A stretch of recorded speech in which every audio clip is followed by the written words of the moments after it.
All right, hey everyone, it's me. We're gonna do. Oh. All right, we're gonna do some shoot house again. Might delve into some DMZ. I'm not sure.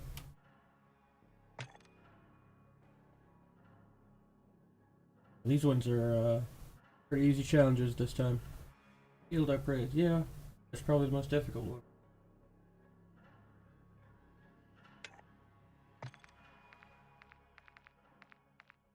Level this up a bit more, I think. Do I?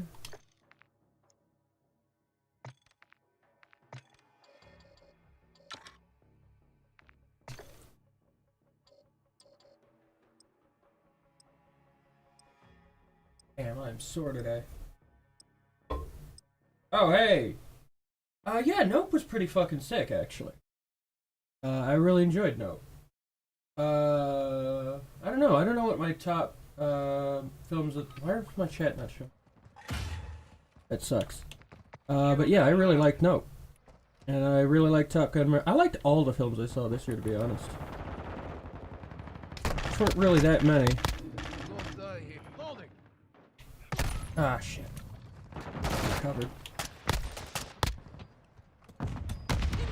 This is a reboot of the entire Modern Warfare, like, it's a sequel to Modern Warfare 2019, which is a reboot of the entire Modern Warfare franchise, which was a reboot of the Call of Duty franchise that transposed it into the modern day. Fuck! I do not have my mojo right now.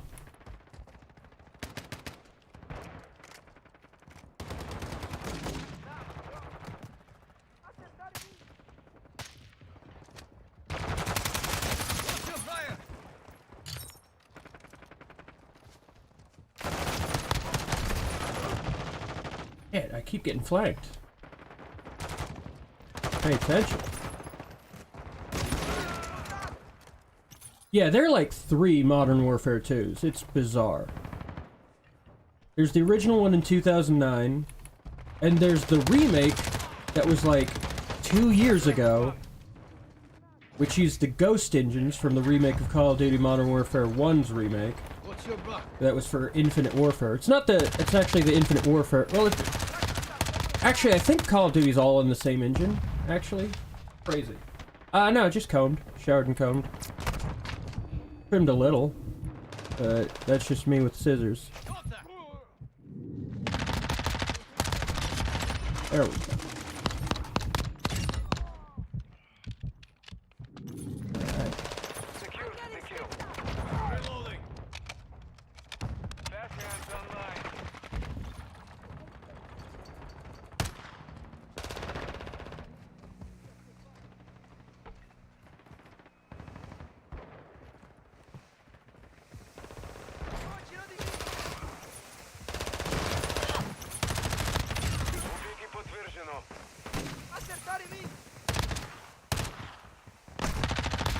Damn.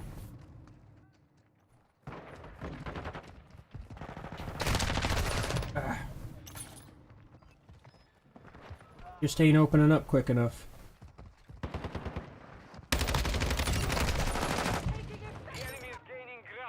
Very effective, these squads.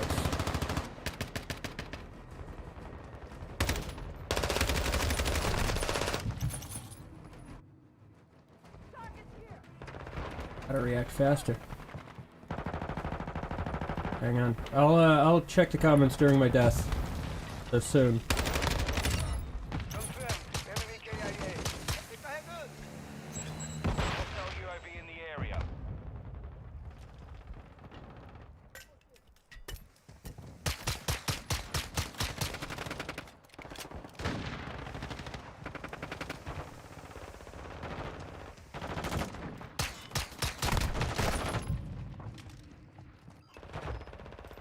Alright, hell yeah. Sounds good, Steven.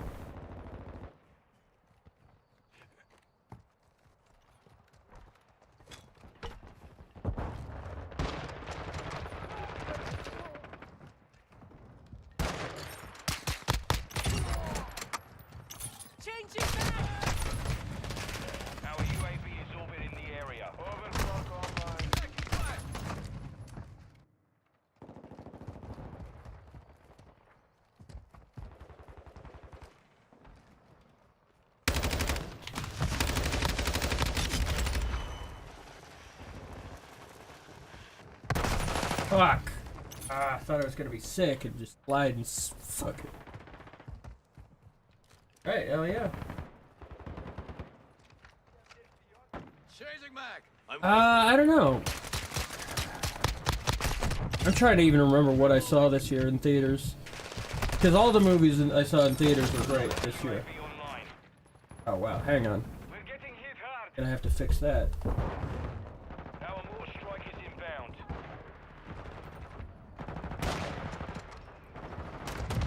There we go.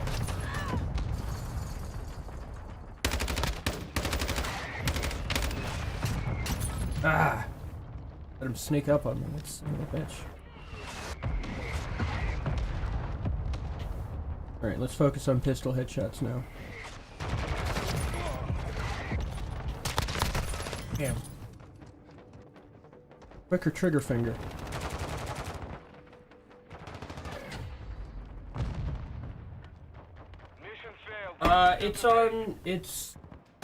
Call of Duty usually is typically got a while back got moved to the Battle.net app, but this is on Steam. Call of Duty came back to Steam for this one. I don't know if it's actually even on Epic Games Store. It could be, but Epic Games Store, I don't know if they have any of the Call of Duties on it. It's because of the Blizzard and Activision merger that happened a while back that happened. But this is the Steam version. Let's go third person. Like that one. Yeah, on PC, by the way, yes.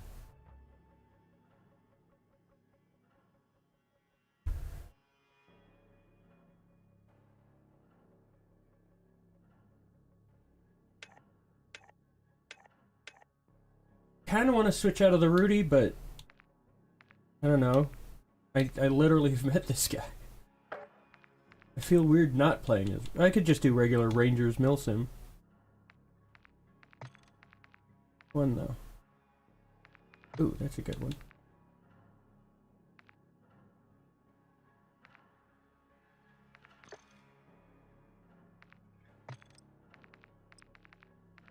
I gotta get fucking one of these. I think it's just like the Halo execution thing. Oh no, I'm sober right now. So maybe later. Things charging. Let's go with the fucking SIG. What's that? Why are we back? There's a couple errors occasionally. Like, I thought I left this, what's it called, this server. Charlie secure. Loading.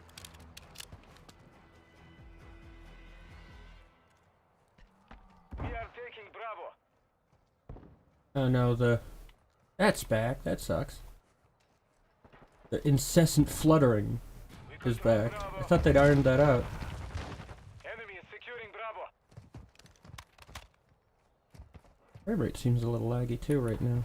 We have the lead.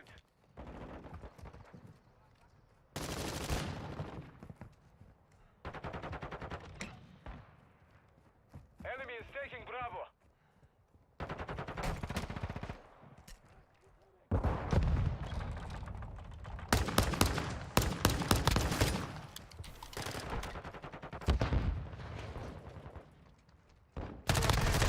Damn. Oh, the remake, 2 remake is great. It's better than the 3 remake, which I still like, but 2 remake is fantastic.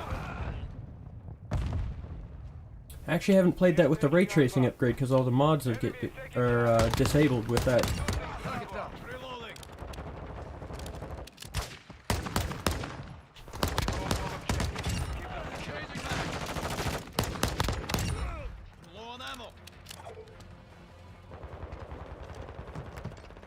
Dropping ammo here.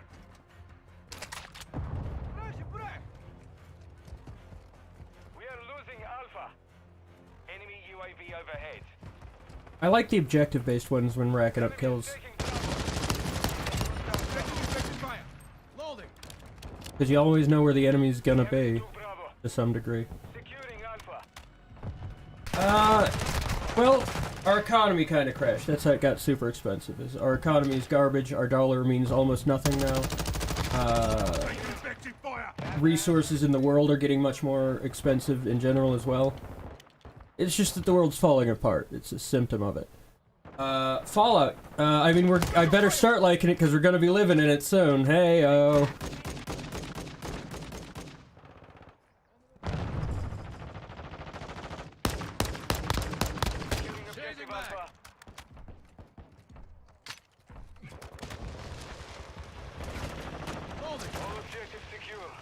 There you go. Able to escape. Securing Alpha. Friendly UAV on station. Enemy is taking Alpha. Objective Alpha is compromised. Take it back. Chasing Mac. Securing Alpha.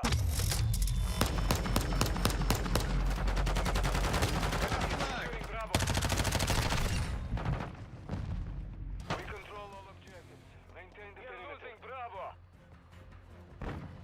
Objective Bravo is compromised. Take it back.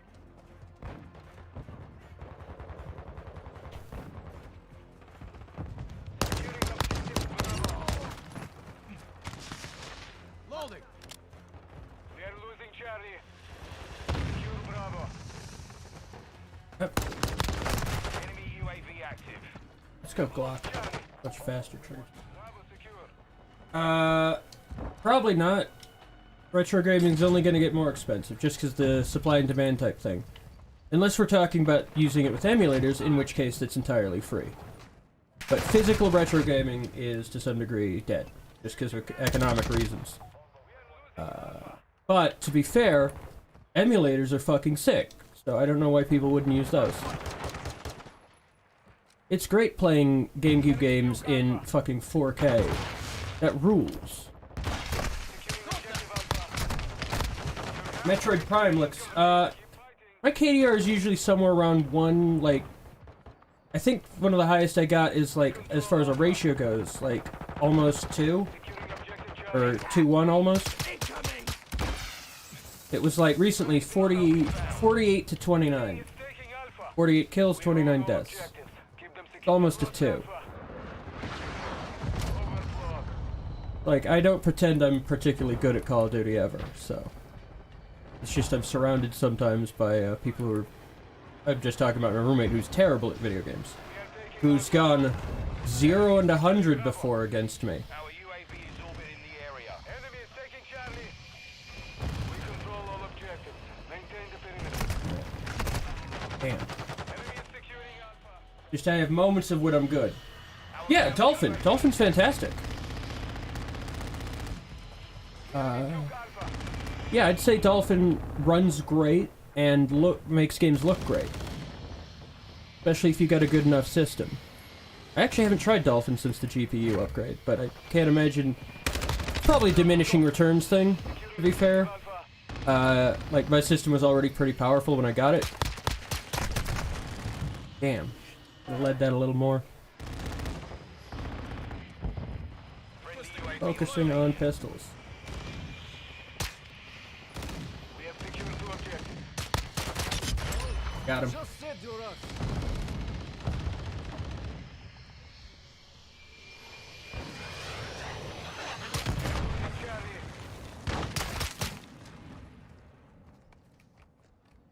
Man, I love that sound. The enemy took Charlie. Reloading. Thought I had a stim. Damn, how did I not see him? Yeah, you go to Dolphin and then there's Vims. Vims, I forget the other one, but just Google Vims, V-I-M-M-S. Has a lot of very cool ISO files, and I mean, I guess that might be against terms of service to say, but it's a cool place, this Vims. It's like a repository for old games. They recently, like, started putting up PS3 games. Objective Alpha is compromised. Take it back. Which RPCS3, that's pretty good as an emulator. You can even dump your own discs, which is the legal way to do it, but, you know. I think I had to do that to MGS4, and it runs pretty good. UAV on station. Oh, well. Shit. Yeah, it's fine. Okay. Yeah, what's the other thing?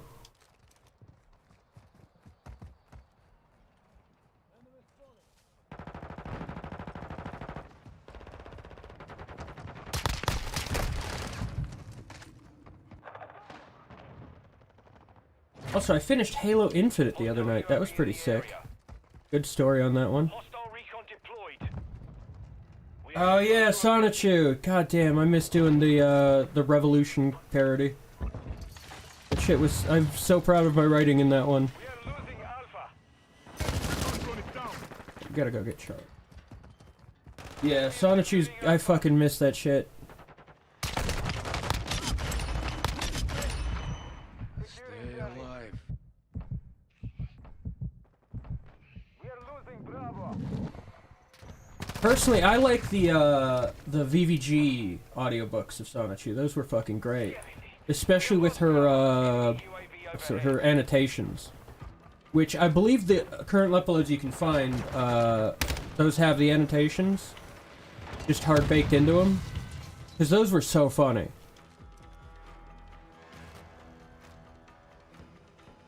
Yeah, Sonichu was wild. Those were wild days of the internet. Enemy UAV. Reloading. The enemy controls 2 objectives. Push. We are taking Charlie. Loading. Securing objective. Yo, what's up, Sam? How's it going? I gotta do a regular Hangout stream so I can make Steven a mod so he can post links and shit. Is it possible for mods to mod other people? I mean, if you're looking for, like, accuracy to Pokemon in Sonichu, you've made a mistake.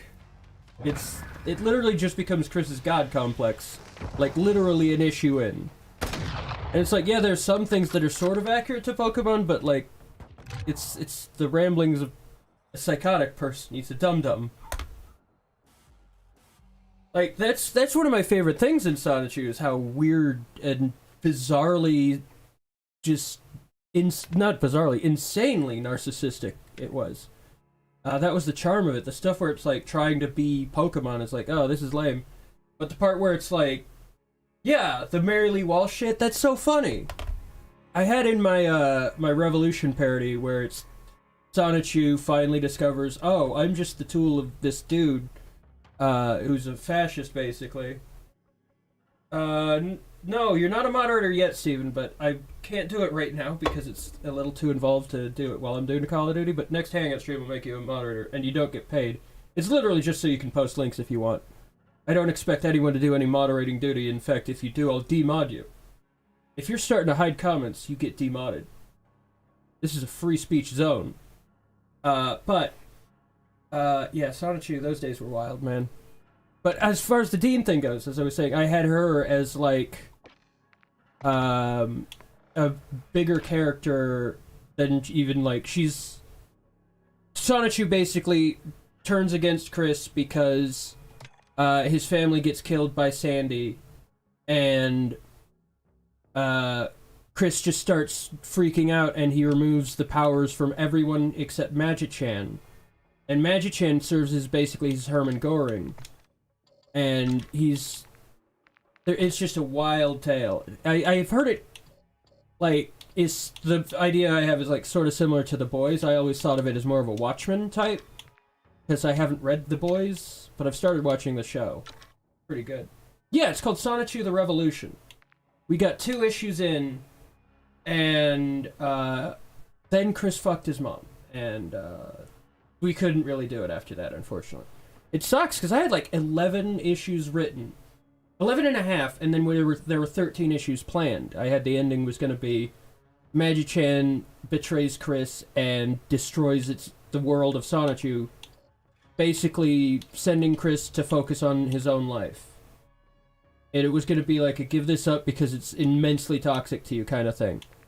Because Magichan was, like, almost Deadpool-esque in the way that he understands he's not real. In that. Because his powers become so great with the absorption of the other Sonichu, he just understands he's not real. Mary Lee Walsh was going to be a pretty important character. because she was going to be like the most powerful weapon of the revolution. But it would have brought back a lot of different characters, like Bill, the scientist who created Black Sonichu, and he was going to return in a Metal Gear. I mean, it's a controversial thing because it's a fucking... Chris was created by internet harassment, in the form they are now. But it wasn't going to be a thing that, like, made light of any of Chris's wrongdoings, or, like... It was really just a story of itself that was paying service to things that had already happened. It was an alternate take on Sonichu post... There's a timeline that it takes place in, and it's right after, like, the special where Sandy kills, Evan. Like, the Christmas special. It takes place around Christmas. Yeah, no, that's the beauty of Christian Western Chandler. It's like, how the fuck does he not think... How does the fuck does he think this makes him look, like, good? Like, if you thought through the implications of any of these things, it's like, oh, wow, that's a really bad idea. But he just doesn't think. That's the part. That's beautiful. It's just existing in pure, just dumb. Just pure instinct and ego. And at no point does he ever think of, maybe this makes me look bad and I shouldn't say this. And that's the type of internet shit I really love. It's where it's like, oh, they could just not say this and their life would be much better. Yeah.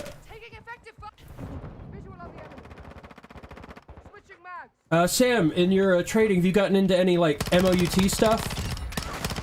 The urban environment training? Rate my technique. Hang on. Sam, rate my tactics.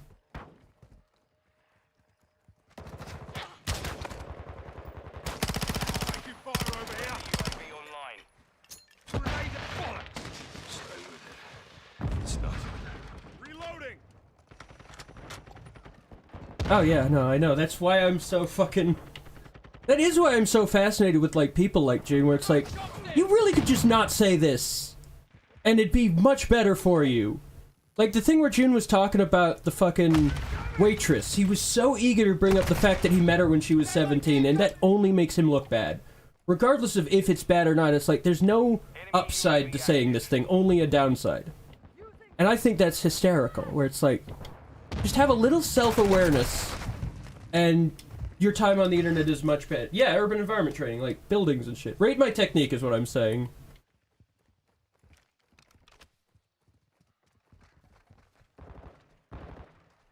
Granted, you don't have... Yeah, you were in the stream when he said it! When he was talking about the waitress he has his eye on, where he was like, very eager to point out that he met... that she's 17... when he met her, which is like, she's not underage now, but it's like, you don't have to point out the part where you met her when she was underage, which I think, if the timeline's correct, was like 2 years ago. I think she's 19 now. I don't remember all the information. Oh, you haven't done... I thought you were doing urban environment trading. Okay. I forgot what exact branch you went to. Yeah, it's like, it's people, like, Perry's another example. Perry Caravello is another example of just, if you didn't say this, it'd be like, just don't say these things and you won't look like a fucking idiot type shit. And granted, I love that they do it, but like from a perspective of, like, if I wanted to help them, that's a lot of what I would say. It's like, if you kept that to yourself, no one would be thinking anything. And it's like, I'm sure it's all on the up and up. I don't even think this girl is real again, but who knows? If she is, it's fine. She's overage. She's like probably 19 at this point. And she has agency as a woman, but it's like, you just don't have to put out the part where you met her at 17 when you're around almost 30. Which, if I'm incorrect on that timeline, I am. It's like, I'm not gonna commit to that fully, but if I recall correctly. And it's not like I think he has any sinister intent, it's just he's a dum-dum. I mean, he's made up a lot of things. Like, the first girlfriend he made up entirely. It's, like, immensely obvious, and he thinks that, like, by being uncomfortable and deflecting from it, it'll make people believe him. But, like, the photo he sent me, while a unique photo, had no indication that there was any intimacy between him and her. It's like, yes, I believe he took the photo. I don't believe they were together. Just there's no evidence of that, and she definitely wasn't a Green Beret who fought Boko Haram. Enemy contact!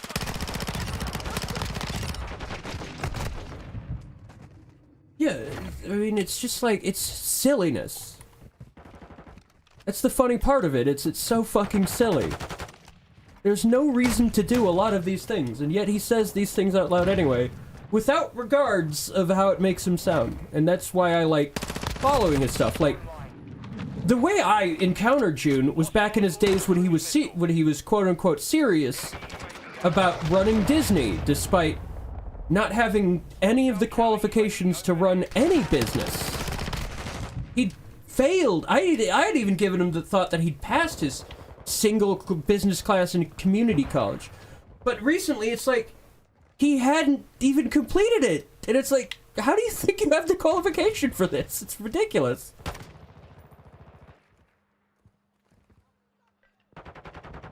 I'm sorry, which specifically are you asking for?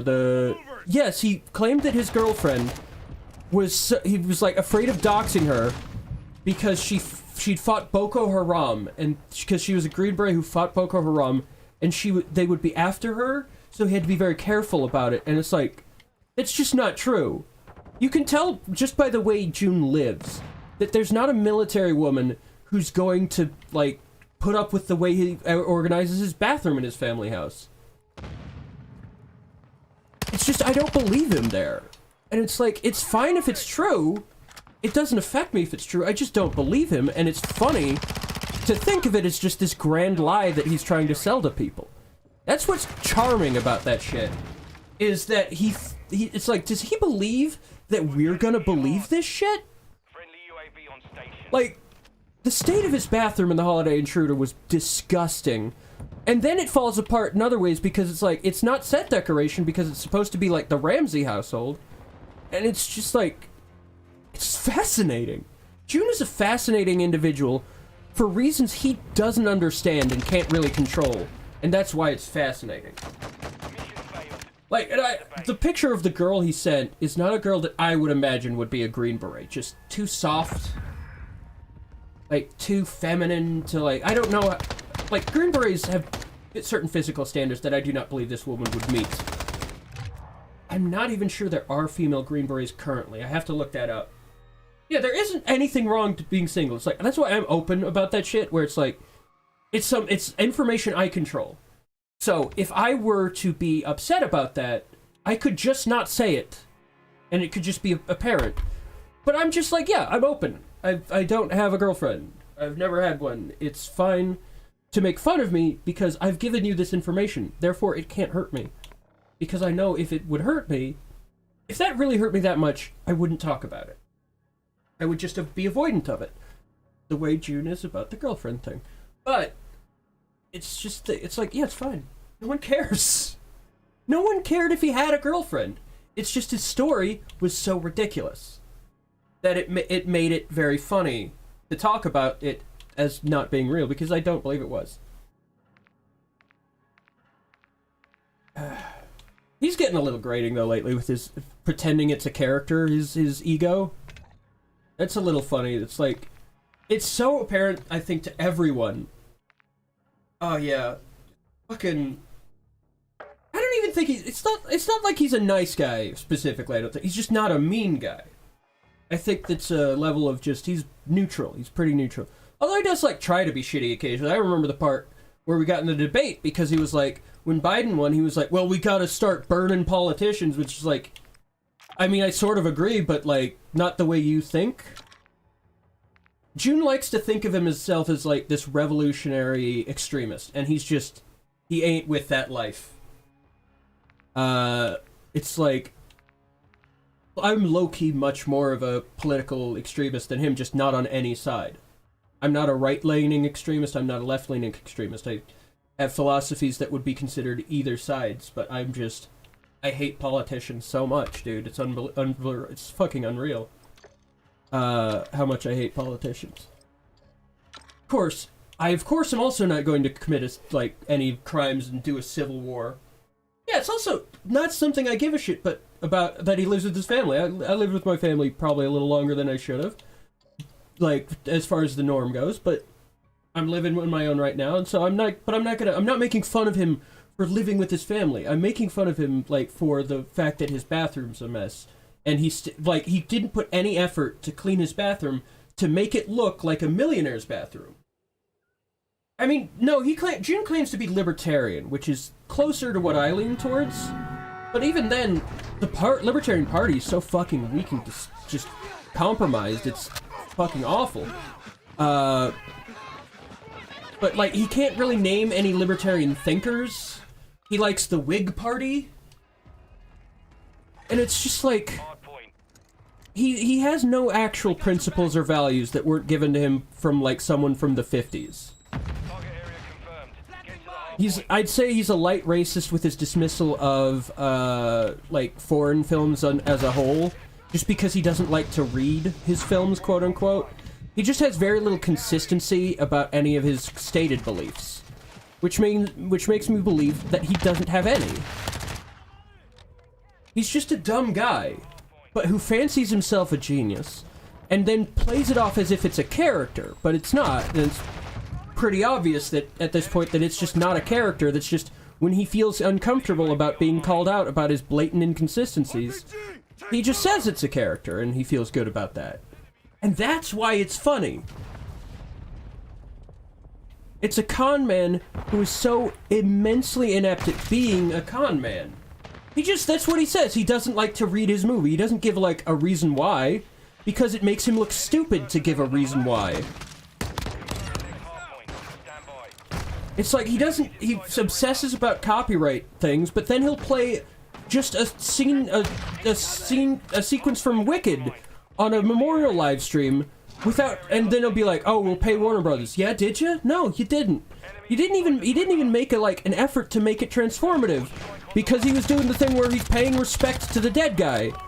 And it's like, you can't do that, June. Like, that's not how copyright law works. But yet he claims to be like, "Oh, well, you're stealing my It's like, with Holiday Intruder, I'm doing it transformatively to make his shit better. And granted, yes, I'm making fun of him by doing this. But it's transformative content that's protected under the Fair Use Clause of copyright law, unlike the fucking stuff he does. On, granted, other people's live streams to be taken down. But it's like, there's no internal consistent logic within June, and that's why he's one of my favorite lolcows. And the reason I don't, like, share him with, like, say, like, other people who make fun of lolcows is because I was not really part of the Christian thing, but, like, I was there when that happened. I know what it's like when people who are weirdly angry about lolcows get a hold of them. Like, to some degree, there's a reason I don't share June with people I don't trust on the internet. I only share it with people I know won't fuck with him. Because it's like, there's a certain way to fuck with a lolcow that is productive and continuing the content drip. That was the problem with Christian, is people got mad about him. And then they started being, like, supremely mean to him. And on a, like, level that's, like, so vast as what Christian got, it's immensely, like, harsh to do. And it's not like I have sympathy for Chris, it's just, that's not a good tactical move for someone who wants content to keep coming out. So you can make fun of that content. It's like, that's why it's usually observe and report shit. That's why that's the most effective way of, like, having a lolcow, is you make fun of them, like, not to their face, specifically. Or if it's to their face, it's very light. And you do it without malice. I don't feel malice towards Junebug. And I think he feels quite a bit towards me, but is too prideful to, like, be open about it. But, like, that makes sense if he does. Like, I've been pretty, like, you know, disrespectful to him. It's just I also don't think he deserves my respect. He's a delusional dum-dum, and I think that's fun and fascinating. He's just very scared of being that.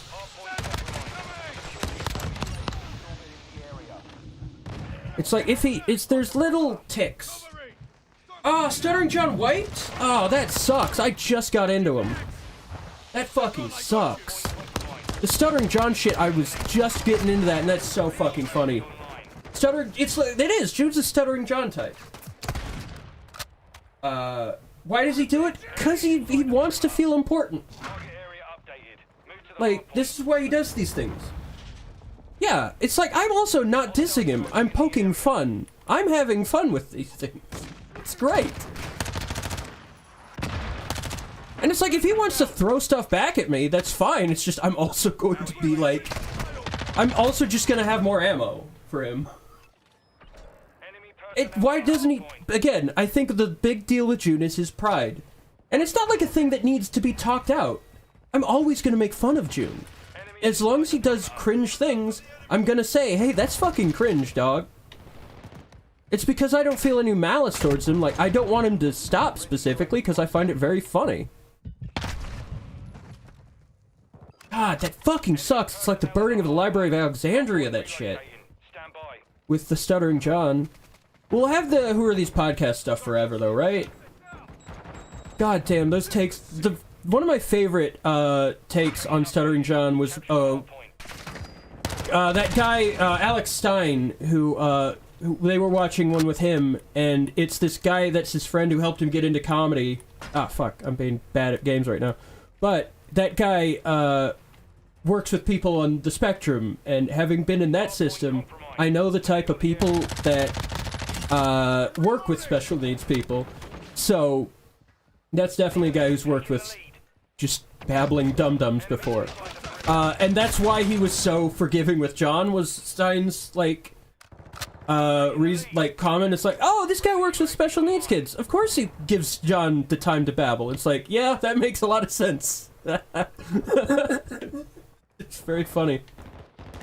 I like Alex Stein as like a shitlord. I don't know much about his politics, and to be honest, don't think he really has many politics. Obviously, he leans right, probably more in an extreme way than I do. But you gotta respect Funny. Funny's funny regardless of the political intonations behind it, I think. Like, I'll follow him, I'll follow Danny Polishuk, who's, like, almost communist to what I understand.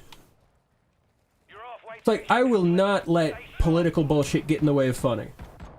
Because Funny's so fucking good. I think I met Zero Cool through, following June.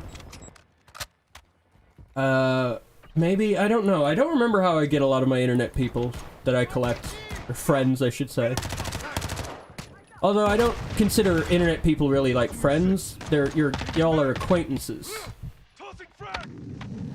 No one's my friend unless I've met them for real. That's why I'm able to take none of this shit seriously. Just because you're all not really real until we've met. Like, there's always the option of logging off, you know? Location updated. Capture the hard friendly UAV on station. It's always, the internet is always a voluntary thing to some degree, and social media is always a voluntary thing, and if it gets too hot, you just log off. We've lost the lead. Having been around the troll, having been around those circles, it's easy to learn defenses against, like, it's just admit the cringe shit. If you get caught being cringe, be like, oh shit, I've been being cringe. Get better or don't, but like, you don't be confrontational, is the thing. And that's something like June is good at, is like, he stays non-confrontational. Which, I mean, you know, there's good and bad to that in terms of, from my perspective, as someone who likes trolling. It means he's not mad enough, it's an indicator that he's not mad enough to stop being cringe. Which is good. For me. So it means I can maybe push the envelope a little more. But it also just guarantees I have content to laugh at. And, you know, it's like I was thinking today, it's like, you know, what if I got something that happened like this? And it's just like, yeah, fucking, if someone wants to make fun of my content, that's fucking great. I think I might actually be proud if someone decided to clip my shit and make fun of me. It's just like a guarantee of being on the internet is someone's gonna make fun of you. None of us are free of cringe. Oh yeah, it's a, yeah, birthday stream, definitely. Okay, I'll be there if I'm free. Yeah, and it's, by the way, it's just because I don't know you personally, it's not that, like, you deserve less, it's just, Friends is a specific word, and even some people in real life that I know are still just acquaintances.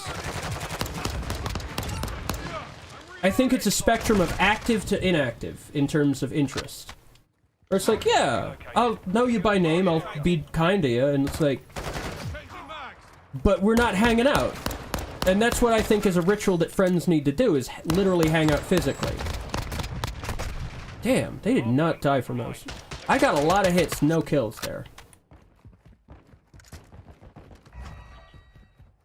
It's just, I also treat acquaintances to some degrees the same way I treat friends.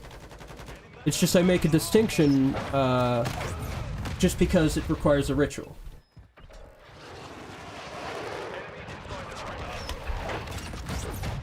It's like, I'm a big fan of the concept of reciprocity. If someone's cool to me, I'll be cool to them. If someone's not cool to me, I'll still usually be pretty cool to them. I don't know. Man, I'm babbling like I'm high, but I'm not. Crazy. Oh, you know what I also saw is I saw the Halo show.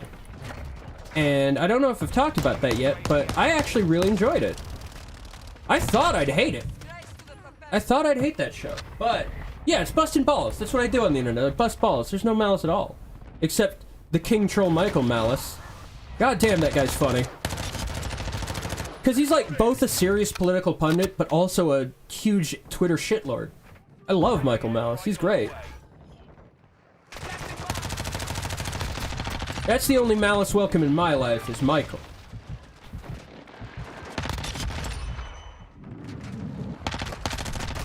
Damn. Yeah. Michael Malice, yeah, he's a, he's probably the biggest face of the anarchist movement. He's very funny. He's fucking constantly trolling people on Twitter. It's great. Just on very high levels, like Meghan McCain. Which is so funny, because it's like, he always makes fun of her dead dad because her dead dad was a fucking monster. Like, holy shit, the damage Michael fucking McCain, or... What's his name? I entirely forgot his name, holy shit. John McCain, holy shit. How'd I forget that monster's name? You have to know the names of demons to exorcise them, you know, so... It was not good, he could have possessed me with the spirit of a warhawk. Oh shit, nice! I gotta get a Hans Gerber t-shirt too. I designed that logo, and I'm pretty proud of it. Although, I'm still... Oh, I don't have that shirt. I was just wearing it today, though, my Mute Hans shirt. I wish we'd sold those. But hell yeah, dude. That weirdly took a lot of iterations. But it turned out well, the, free Hans shirt. God damn, I hope they free him, though. Hans was great. I fucking miss Hans. I don't know. Actually, but speaking of Halo, the show, is that... Oh shit, I got the last kill, nice. But speaking of the Halo show, is that I thought it was actually most interesting... Oh damn, that was not great, in terms of KDR. The Halo show, I think, was most interesting when it was not trying to be Halo. When it was doing the political intrigue shit that's really only in the lore, not in the games themselves. I was also playing Halo Reach again the other day, and that game's still fantastic. Yeah. Yeah, John McCain, fuck that guy. He's in hell. Remember when Trump was, like, disrespecting his service in Vietnam? Like, I like guys who win. It's like, oh, fucking crap. That was one of the funniest things he said. I like pilots that don't get shot down. It's like, damn. Oh, hell yeah, Avatar 2, nice. I'm getting back into Avatar. I was one of those cringe guys who was like, oh, it's just Dances with Wolves, and I'm like, now I'm like, yeah, sick. That mech just pulled a fucking knife. That rules. That's so cool. Yeah, if you divorce it from the games, it's sick. It's a cool show. It's just, if you just treat it as a separate high-concept sci-fi story, that only uses the trappings of Halo, which granted, that's like, you know, those mental gymnastics to make it good, but I think it's worth that, to see that cool shit. Like, specifically, the intro Covenant raid is actually sick as fuck until the Chief gets there. And that, I would say, is probably the weakest sequence in the entire show. Is the Chief's first fight with the Covenant in the show. But I'm like, the action wasn't great for the most part, except for, like, certain parts of it. But the political intrigue and the dynamic between the characters I thought was very interesting. Yeah, but every film's fucking derivative. Like, except shit, like, that's not popular. Like, every major flick is derivative. There's the fucking Campbell, like, story beats for a reason. Because movie making and storytelling is to some degree formulaic.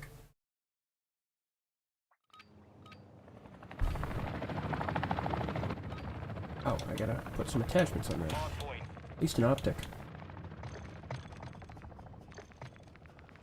Stun grenade out! Target area located. Secure the hard point.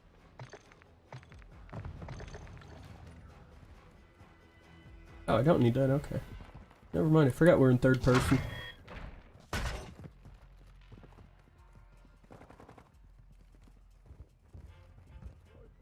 Man, that's aggressive chicken winging here. Grenade out!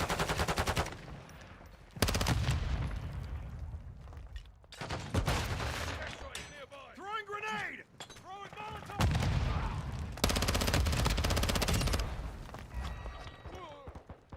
Changing mags! Damn, come on, there we go. Damn, I get really into this game. Fucking sick. Fire! Multiple movers! Go back to the MP5. I'm gonna unlock some shit. I wanna unlock that suppressor. Personnel at the hard point.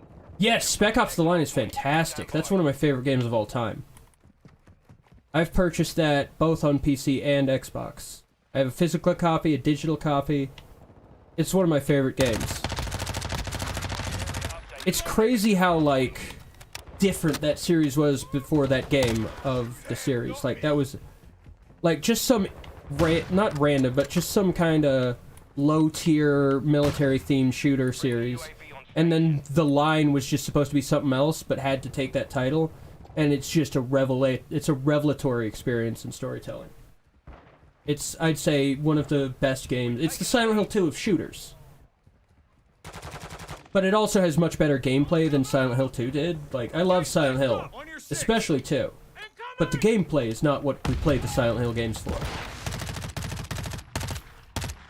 At least not me, because it's like bog standard gameplay where it's, you know, regular survival horror third-person stuff. So it's not really like... The vibes and, like, characters and story are what makes Silent Hill good. Yeah, the Spec Ops series was a series before The Line. It was just so, like, obscure that it was cheap to use that title. And it, like, starts off as, like, propaganda-esque shit, but then it devolves into a really good deconstruction of, like, the military in general. And the things that people have to do to survive in the military. Like, it's about compromising of morals. And also, it's like a Jacob's Ladders experience occasionally, where it's like, is this guy already just dead? That's a theory, is that he's been dead the whole time. That he died back in, that time he mentions, where the Conrad saved him. I mean, there's the obvious parallels, like, it was based on Heart of Darkness, same as Apocalypse Now. And so there's a lot of parallels with Heart of Darkness and Apocalypse Now, just for a modern theater, which just, like, also goes to show, like, or goes to inspect how war never really changes. It's always filled with atrocities. I love how I'm saying all this stuff about anti-war shit, about how war is, like, the worst human sin possible. And it's like I'm playing literal military propaganda. Because that's what COD is as mature as it, like, sometimes gets in its implications about how awful the system is. At the end of the day, the DoD funds it to some degree, and it is to propagandize people into warfighting to some degree. There's little moments of resistance of that, but overall it functions as a tool to funnel people into the military. Yeah, Silent Hill 2 is fantastic. I'd say Silent Hill is some of the best horror gaming of all time. I particularly really enjoy 3 as well. 3 is... Like, everyone does say 2's the best, and it's great. But 3 was my first one that I really liked. And it's just, it is a great game as well. All of them hold up wonderfully. Like, visually. Silent Hill was released over 20 years ago at this point. And it still holds up. Like, the Enhanced Edition makes it look great. Damn. No, I want to keep that MP5. I want to get that suppressor.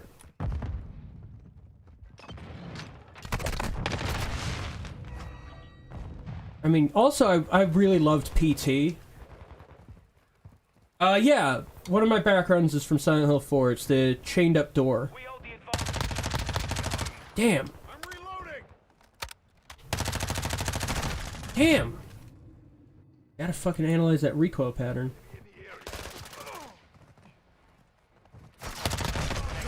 Okay. Yeah, 4 is great. 4 is weird, though. Like, 4 was a big departure from the rest of the series in terms of, like, a lot. Like, it feels very different, and I understand that's because it, to some degree, was never intended to be Silent Hill. At least that's what I've heard. I've heard also differing reports of that, but it also has one of the best soundtracks of Silent Hill. Yeah, this one is much more influenced by movies of the time. Like, Call of Duty is a lot of series of war movie references and action movie references. Like, there's sequences ripped out of The Rock in the original Modern Warfare 2. There's Red Dawn all over the place. It's a congealing of contemporary action movies as a franchise, especially the Modern Warfare series. 2 was a lot more gung-ho action movies where Sicario really changed. Sicario and Zero Dark 30 really changed the game for the Modern Warfare franchise. Like, the tone has changed to much more, a tone that's much more able to be interpreted as anti-war. Because as a dev team, even the dev team for Call of Duty wasn't fully, you know, they're not a political conglomerate or a political monolith, so they all have differing opinions on war, the nature of warfare. Like, there's devs will say that the AC-130 mission in 4 was supposed to be horrifying, that's how I see it.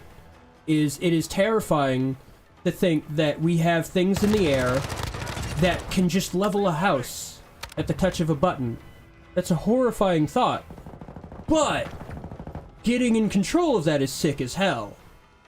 It's both morally terrifying and sick as hell.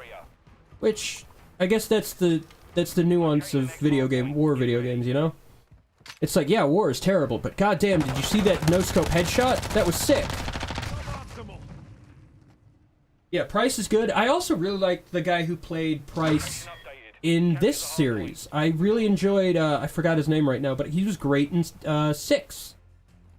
6 is a great show, actually, too. Some production values kind of fail because it's like, you know, it's I think a History Channel produced show. But some of the production value is really cool. Like, they get a lot of neat details right. Like, the sound of the minigun in certain sequences is fucking sick. I love the 134. It's got a sick sound where it's like air ripping. Because it fires so fast. Yeah, war is sick. But did you see how I unlocked that fucking foregrip? Nice. War is sick. War is sick in every way imaginable. Damn, 814. Damn, I did. Ugh. Damn, I did not do well.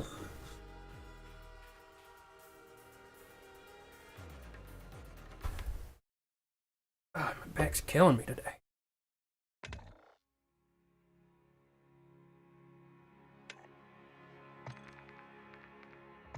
How much farther do I gotta go to get that fucking suppressor?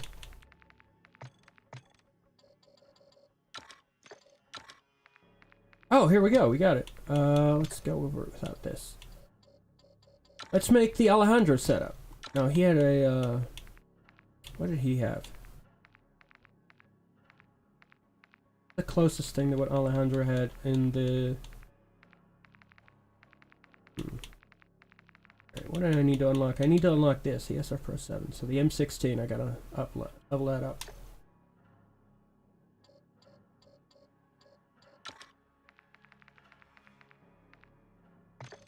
Guess this is close enough right now. I got, oh, the M16 is part of the default loadout. Do that.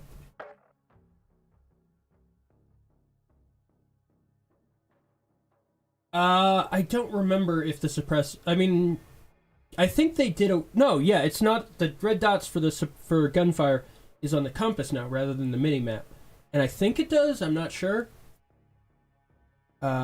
Which, by the way, I think that's actually, if I recall correctly, the real purposes of a suppressor is to like hide a position, not necessarily to mask the gunshot, because it doesn't do that very well. I can tell you. I've heard suppressed weapons in real life. They can get pretty quiet, like an MP5. SD can get real quiet. Like, it sounds like a typewriter, though. A loud typewriter. It's the pairing of the suppressor plus subsonic ammunition that goes much slower, because what makes a bullet real loud is the crack of it breaking the sound barrier.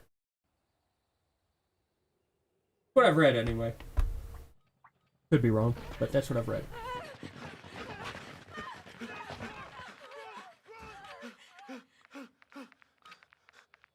Oh, this doesn't have an M6. Okay. I just need to work up the M4. Securing objective Charlie. Domination. We are taking Bravo. with you. You know what I wish they had is a Forcing skin. The guy from Sicario, Steve Forcing, played by Jeff Donovan.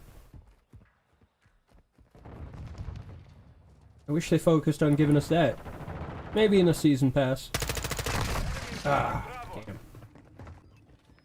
We have secured the lead. Kind of like the F-Tac. We are losing Bravo. I just wish this had a 30 rounder. Enemy is taking Bravo. 15 is as high as this one gets. Bravo is compromised. Take it back. Although it kills people in like 3 body shots or whatever.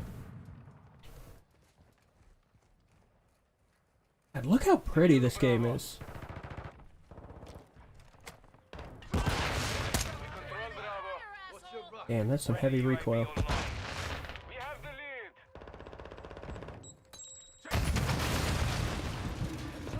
lead. I really like this sight too.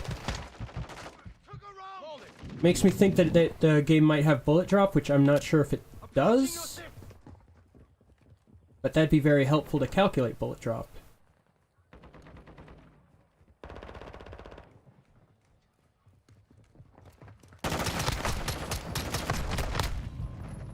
Two objectives secured. Alright, let's go back to this setup.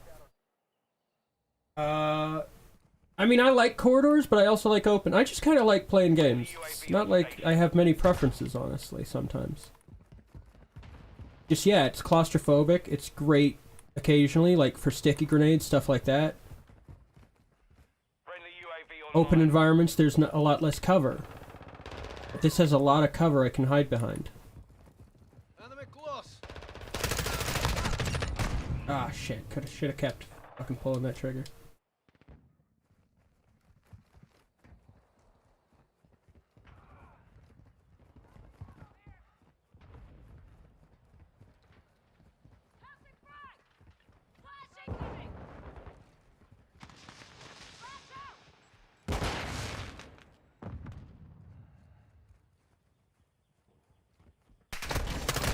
Strike inbound. Damn. I mean, again, most of those games are so derivative of film, it'd be hard to do, I think. I think they work best as games, honestly. Friendly sentry online. Dropping ammo here. I think, like, and honestly, oh, I gotta finish Detention. I just remembered, I was gonna finish that last night. UAV active. I think that might be the best video game movie. Except maybe like Detective Pikachu, that was pretty fucking good. I think people forget that there was a Detective Pikachu game that it's adapting, not just Pokemon in general. But yeah, that Detective Pikachu was great. But Detention is fantastic. because I've also played the game Detention, it's tough. Oh, Hardcore Henry's fucking sick. I love Hardcore Henry. That's a wild movie. I remember that guy's work on music videos. They also had that same first-person, like, shooter style. And they were pretty sick, too. Enemy is securing Bravo.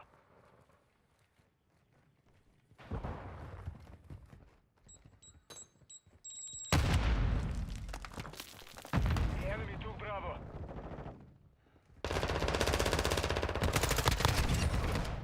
One. No, Detention, it's a Chinese film that's based on a Chinese video game, or I think it might be Taiwan. I do tend to unfortunately conflate the two occasionally.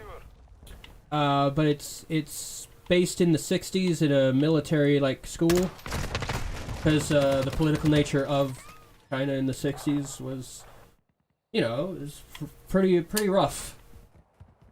A lot of revolution going on at the time. A lot of you know, authoritarianism at the time. The mission is half. But it's basically like, the game is kind of like a side-scrolling Silent Hill type.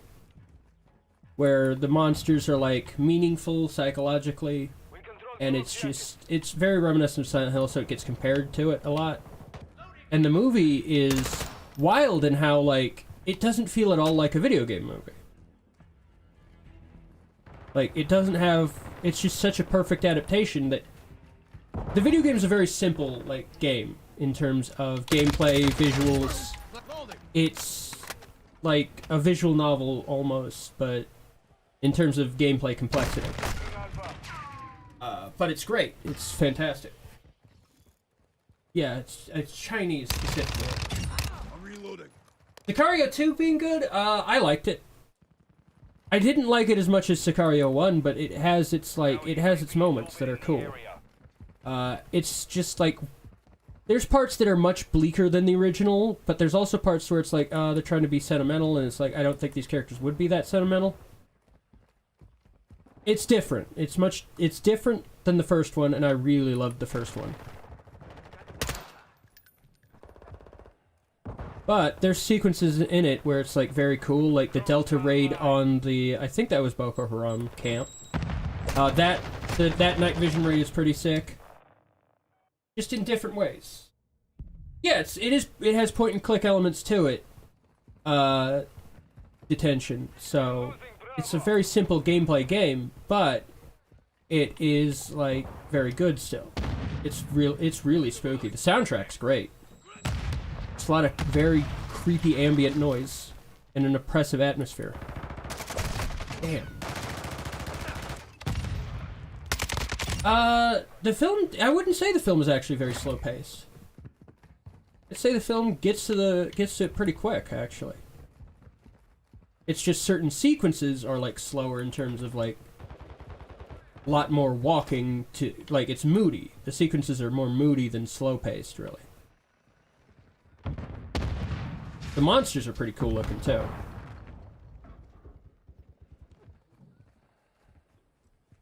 I actually probably want to beat the game first before I finish the movie, actually.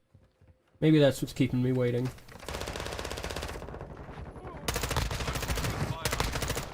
Securing objective Alpha.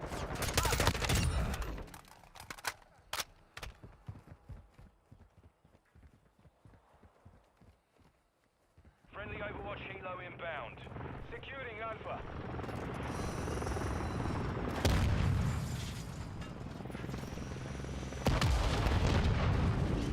All objectives secure. Expect counterattack. Taking effective fire. Loading.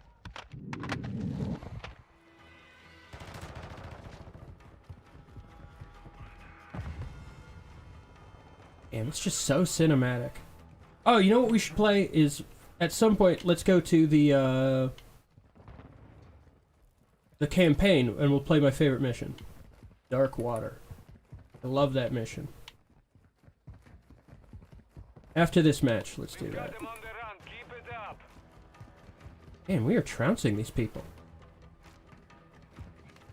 Are these guys just not playing objective? Are they playing it at like a team deathmatch? Got your back. Fun. Dream Home. I gotta check that out. Yeah, I'll check it out. Hang on. There we go. That should be better sound slightly. Yeah, I did not do well on that one. Damn. I mean, I don't really compare the two. I just like both of them. They're both great campaigns in my opinion. Yeah, I wouldn't say it's better that much. Just, it's different, and I like both of them. Fantastic, I'll check it out, definitely.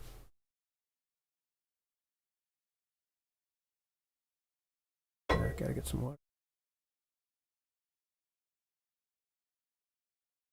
I think I'm getting sick, to be honest. My sinuses are stuffy. Got like lump, like right here is kind of swollen. The bottom of my neck might be coming down with something. Kind of sucks. Oh yeah, Vinegar Syndrome. I love Vinegar Syndrome.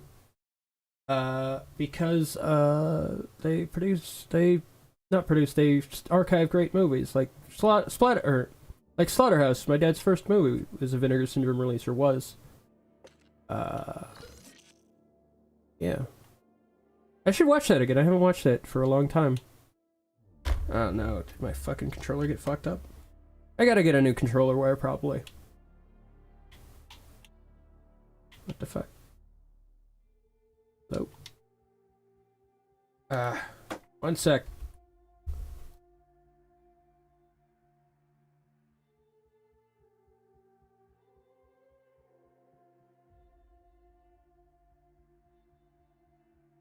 There we go. Alright, Darkwater. This is a great mission. Script's coming along. I just introduced, I don't know if I've talked about this, I've introduced some new factions into the political realm of the film. Neo-Mecha is a new faction, a transhumanist Islamist group, considered radical by the New Soul City government. I have determined that the through line is going to be non-nuclear energy weapons that the Red May faction has stolen from a police station, potentially with inside help. Oh yeah, like Slaughterhouse is fantastic, and my dad's one of the first people in this movie. It's something that's a point of pride for me. I think I've told the story of him going to the New Beverly, to the screening of the New Beverly that we found because of Robbie, and how he found a lot of little fans, you know, people wanting his autograph, and I think that was really good.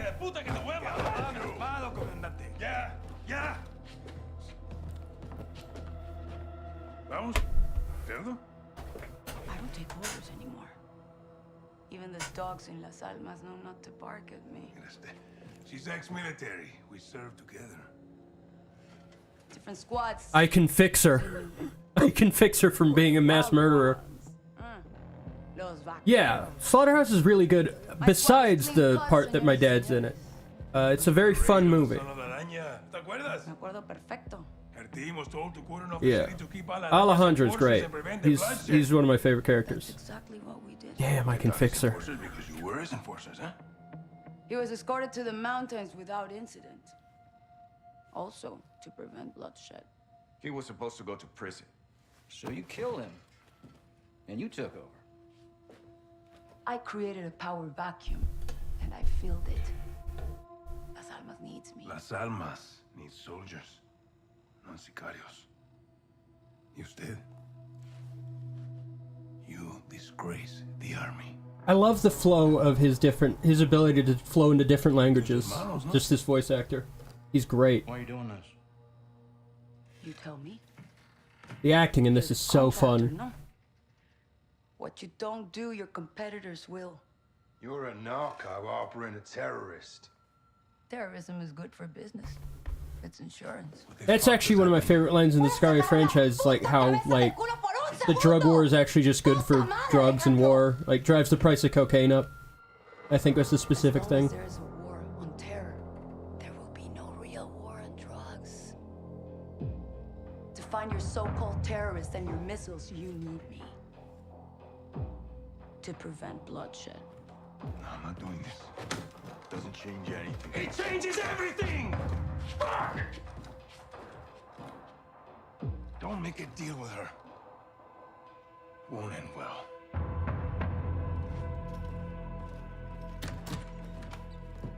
Looks like it's your turn to tell the truth. I want the missiles, I want the target, and I want Hassan. And you've got 10 seconds, or I'm gonna show you the difference between the military and me. I don't know the targets. I'm a courier. I move things. God, she has ice running through her fucking veins, this lady. Missiles. When you return, I'll tell you where Hassan is. In exchange, you will let me go and get the fuck out of Las Almas. Se me largan ya. That level of bilingualism is so fucking impressive, where you're able to flow in just staying right here. the same sentence. Just entirely fluent in 2 languages to that point is so impressive. 400 nautical miles offshore in the Gulf of Mexico. This is also basically a remake of my favorite Modern Warfare 2 original mission, too. Little different, but still sick. 500 meters to its northwest. Surveillance saw personnel. Yeah, she's from Las Almas. I believe it's a fictional province in Mexico. That container is now on top of the platform. She's a cartel leader now, ex-military, which a lot of cartel people are. Argus and Shadow Company will Because once they leave the military, their skills are still very much in demand by the cartel. Ghost will lead the ship assault team. Graves, Soap, and Alejandro will engage the oil rig and disarm the missile. Plus, corruption in the Mexican government runs rampant, almost about as, I'd say, more openly than ours. Whereas ours is more hidden. Theirs is fairly out in the open. Of course, Brazil, holy shit, that's just like open, everyone knows it. Eyes on the rig. Alright, that's our target. Shadows 1 and 2. Push to your hook points. Let's invite ourselves in. Also, the almost zero difference in fidelity between pre-rendered and in-game. This is in-game, in-engine. Truth, we forward, clear, disarm that missile. And this is lying. God help. God help us all. Be ready for anything. This could be a trap. I think we're getting little dips here. We're set. Copy. Get to work. It's not in the winter, at least I don't think so. But yeah, it's the oil rig mission. But then it goes to a ship. It's in the sea. It has a little crew expendable in it, which is, honestly, I'd say my favorite Call of Duty mission of all time is crew expendable. Shadows, the missile is on this platform. Damn, look at that water.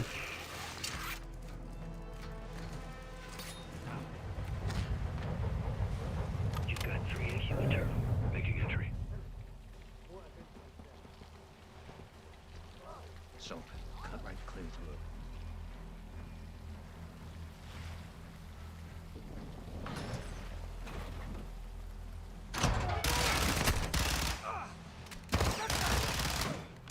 Room clear. Coming up. Raj. Shadow 1 moving to the southeast stairwell. All clear. Signal execute. To above. Yeah, just dips in frame rate. It's not going full 60.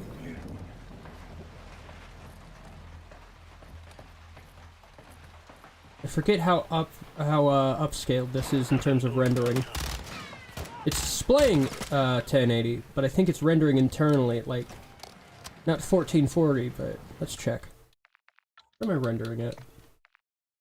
How high am I upscaling?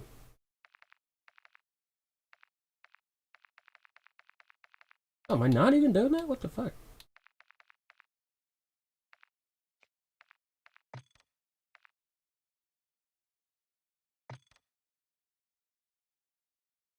Oh, no, I don't want that. Where's the, Oh, it's in... Oh, I'm rendering in 4K. Okay. Go to 1440.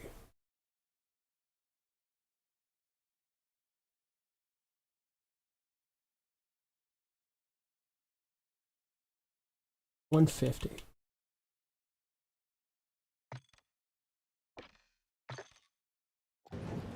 There we go. Ghost, we're moving to the main deck. Yeah, it's What's your status? rendering slightly above 1080, but it's displaying in 1080 because the monitor's 1080. Man down. Watch Actually, for you guys, I think it's actually 720 because of how OBS works. We need to move fast. All shadows, force out. I want eyes on that container now. 2 copies, moving. We gotta roll. The mounting system also is so great in Call of Duty now. Ghost, visual on flares coming from the rig. What's your status? Ghost, they're signaling the ship. They're gonna launch that missile. I think that was Dick and Kneecap. There's still time. All shadows, missiles on the helipad. 2-1, we're moving to secure. Cover us. We got it all. Hey, you on the move.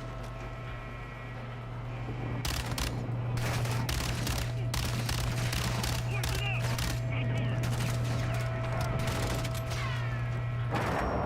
Move to the helipad, Sergeant. Shit! Fuck. Got a little stuck on geometry there.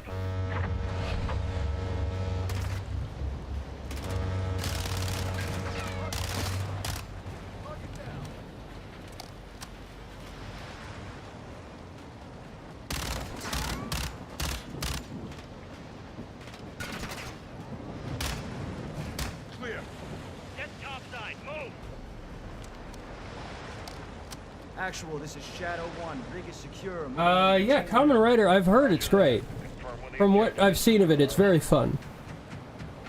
I'll definitely check it out at some point.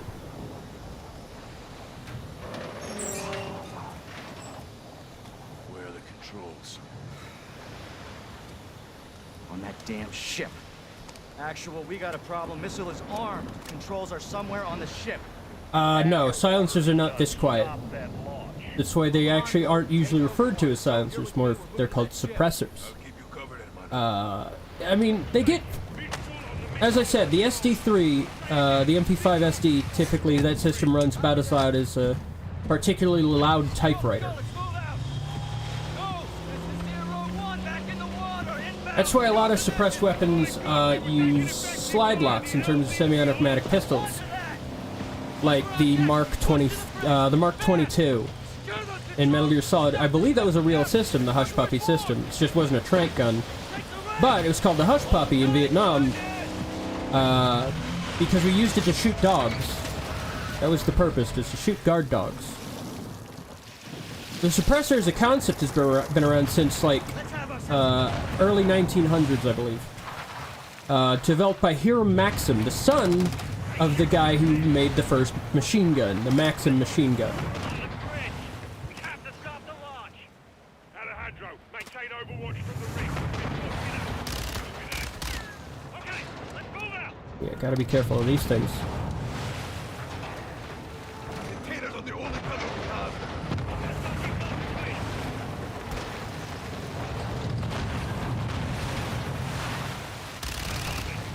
They're forcing up. Reach the door. Get to that door. Release it. Reloading.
How do I get up there? There we go.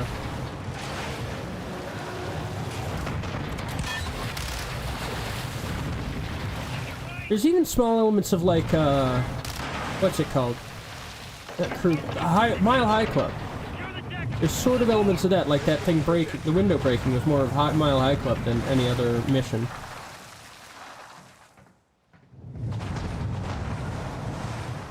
Check it. Controls are internal. Yeah, it's gorgeous. Shadow 1. They didn't really use suppressors in both World Wars, but that was just because it was a cost-effective thing. They did use them, but like not on any wide scale, as far as I understand, at least.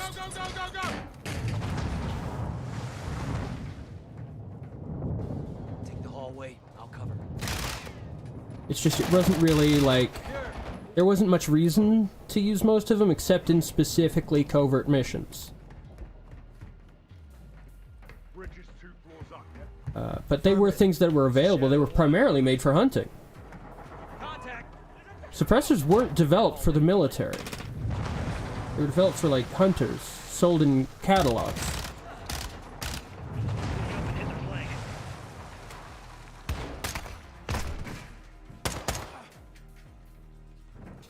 They were pretty cheap back in the day, too.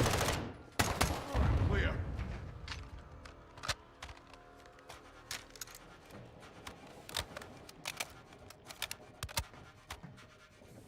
Hallway clear.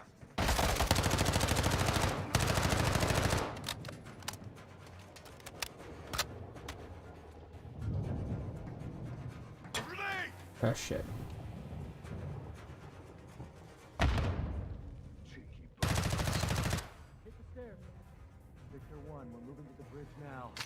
Get the Bison. Copy. You've got 4 AQ inside. Raj. Bye.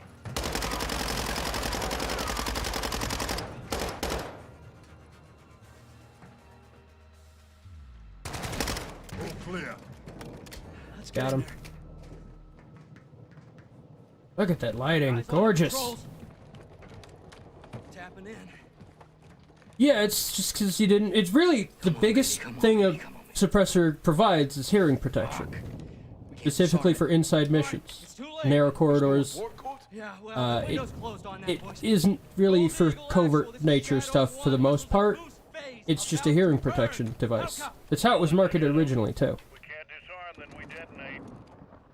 Roger that, actual I mean, standby. as far as things going, like being developed for civilians and going to the military, the AR-15 was a civilian weapon first. Developed, by the way, in California. Just like the Barrett M82 50 caliber rifle, also developed in California, literally just for hobby shooters.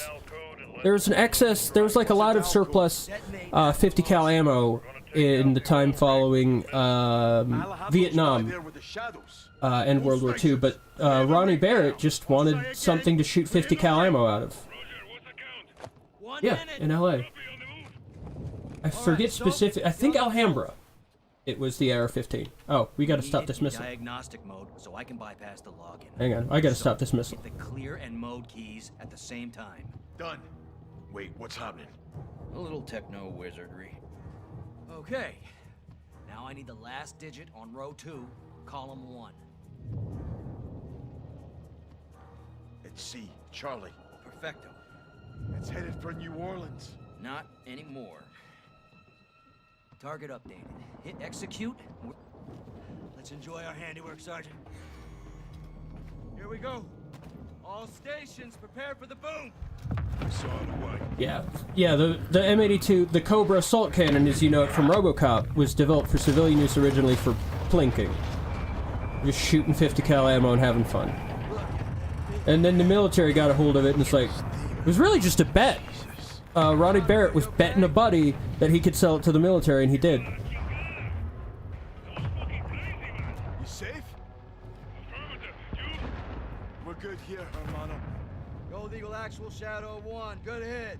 Good hit. Missile and rig destroyed. Copy that, Shadow 1. Good work. Now get off that X and go home. So, Ghost, thanks for a job well done. Roger that, actual. We're RTB. That lighting is amazing.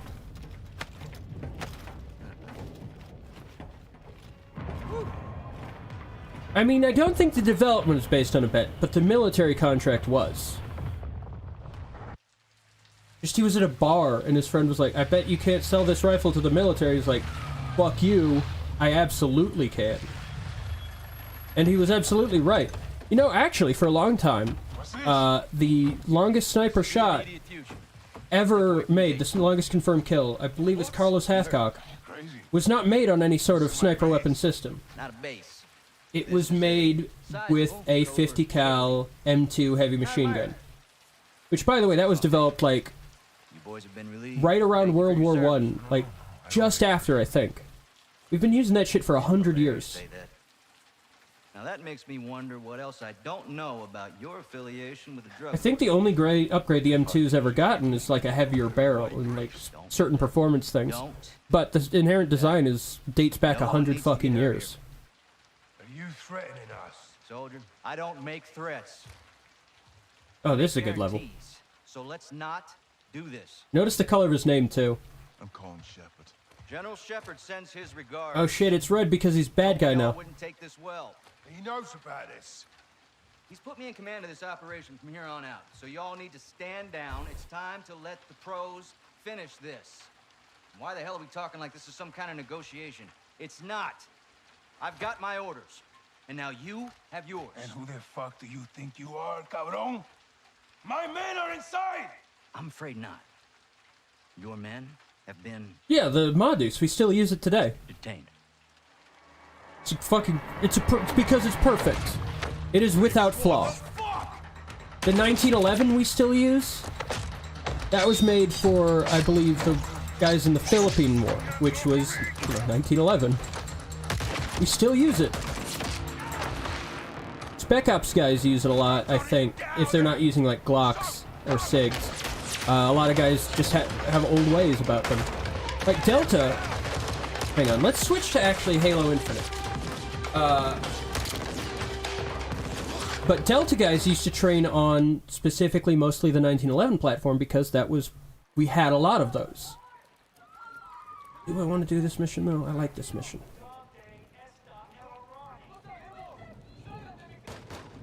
Yeah, this is a pretty cool mission.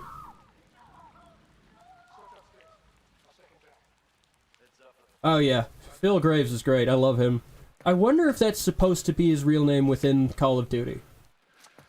Because a lot of these guys operate under false identities. And that's just so perfect of a name, they even comment on it. It's like, oh, Phil Graves. I get it, nice. Could be an false ID. This is Bravo 7-1 in the blind. I copy. I don't like how they let General Shepard off the leash, off the hook on this one, though. I don't like how a lot of the, what's it called? The villainy lands mostly on Graves in this mission or in this game for some reason, whereas Shepard's the guy who really authorizes a lot of that shit, and he just kind of gets away with the slap on the wrist politically that we don't even see.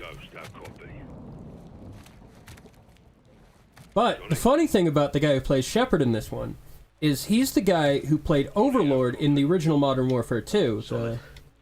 Now he's a guy who basically is a what's the word? He manages troops rather than like in like I think in Mystic terms he would be a Metatron type. I'm good. Whereas he's the voice that gives the orders rather than the guy who makes the orders. Thanks for the tip. But that guy was also in Black Hawk Down. That actor was in Black Hawk Down as basically the character of Overlord. Overwatch. Yeah, let's do some Halo now, actually. I'm gonna switch over to Halo. We're gonna have some chat. Hang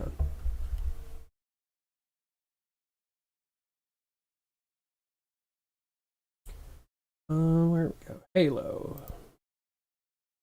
Yeah, I finished Halo Infinite and it's pretty good.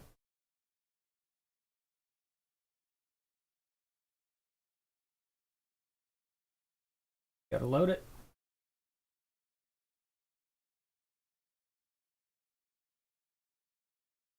Yeah, Black Hawk Down is great. I've got it a while back in UHD. Fantastic still. Good flick.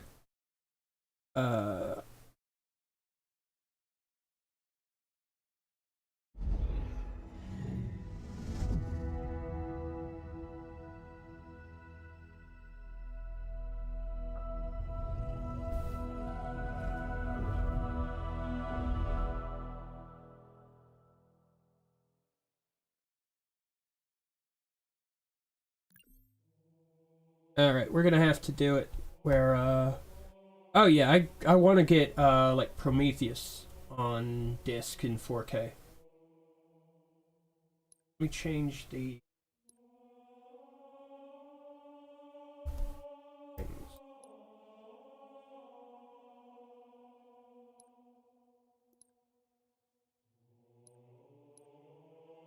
Oh, and then we're just gonna have to capture this display. Okay.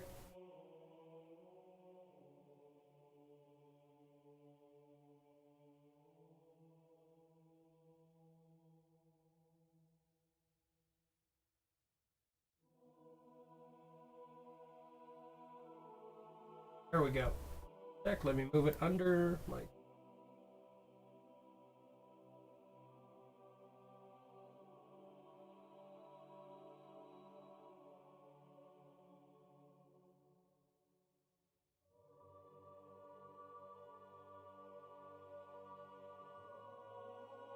Prometheus, I think, actually slaps pretty hard. Just like his interesting sci-fi, again, barely connecting it to Alien. It slaps. Like, yeah, did I need a fucking Xenomorph, a new backstory for them? Of course not. Doesn't mean it wasn't also sort of sick. Alright, let's, delete this. Save, start anew. Yeah. Like, I get there's problems with Prometheus, but I also think it was pretty sick. I'm also of the opinion that digging a hole in the floor doesn't actually affect the ceiling, you know? In terms of media enjoyment. You can like the most abjectly dumb, bad shit, but that doesn't stop you from liking the good shit, too. Like, people say mental gymnastics is this thing where it's like, oh, you're doing mental gymnastics to defend the movie. It's like, well, yeah, I also think that's good to do. If you can make a game or movie or something, if you can make a piece of media good in your head, that's good as for an artist, you know? It means you're able to, like, do the mental gymnastics. Like, does anyone forget that, do people who say that forget that gymnastics are immensely impressive? Like, it's a hard thing to do, gymnastics. So to be able to think yourself into enjoying a thing is a very productive skill for an artist, in my opinion. Yeah, David's great. I also really liked the cesarean scene, the abortion scene. That was pretty sick. Just the effects were fucking cool and slick. And also that high-concept sci-fi shit of, like, gods is just aliens is interesting to me. Like, they kind of pull this off in Halo a lot with the Forerunners. Like, magic as tech is such an interesting... It's just banal tech. Managing magical resources is such an interesting thing.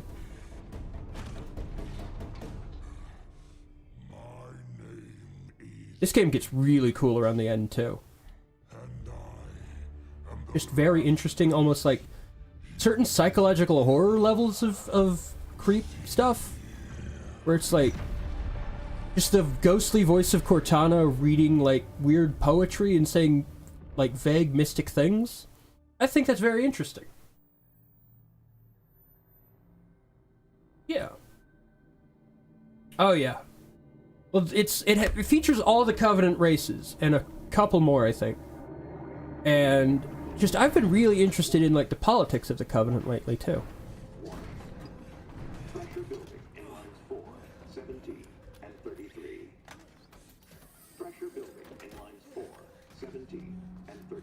Also, it's wild how good of an idea it was to, as far as gameplay, turn Halo into a Far Cry game. Just advanced mobility was a really good idea.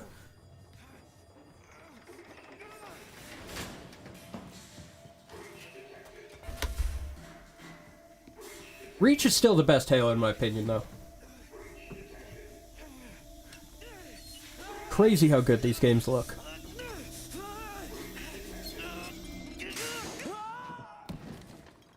Honestly, I also watched Ridley Scott's Halo movie, or he produced it, technically, but Nightfall. That was interesting. That's pretty cool. Like, just politics with aliens is interesting to me now, and I think that's why I'm much more lenient on the Star Wars prequels now. Because they're also just kind of gonzo in terms of like honor type things where it's like antiquated type, like it's their samurai movies, the Star Wars movies, and then it deals with like political shit, which is interesting to me now. I've really turned around on what's it called? Oh yeah, I gotta watch the animated anthology. I've gotta get that. I heard that has some of the best Halo content. It's crazy how Halo's best story stuff is none of it's in the games. Like, their stories in the games are good, but like, the most interesting stuff is in the books and the like, movies and animated shows and shit. And the comics. Like, all that shit's wildly interesting.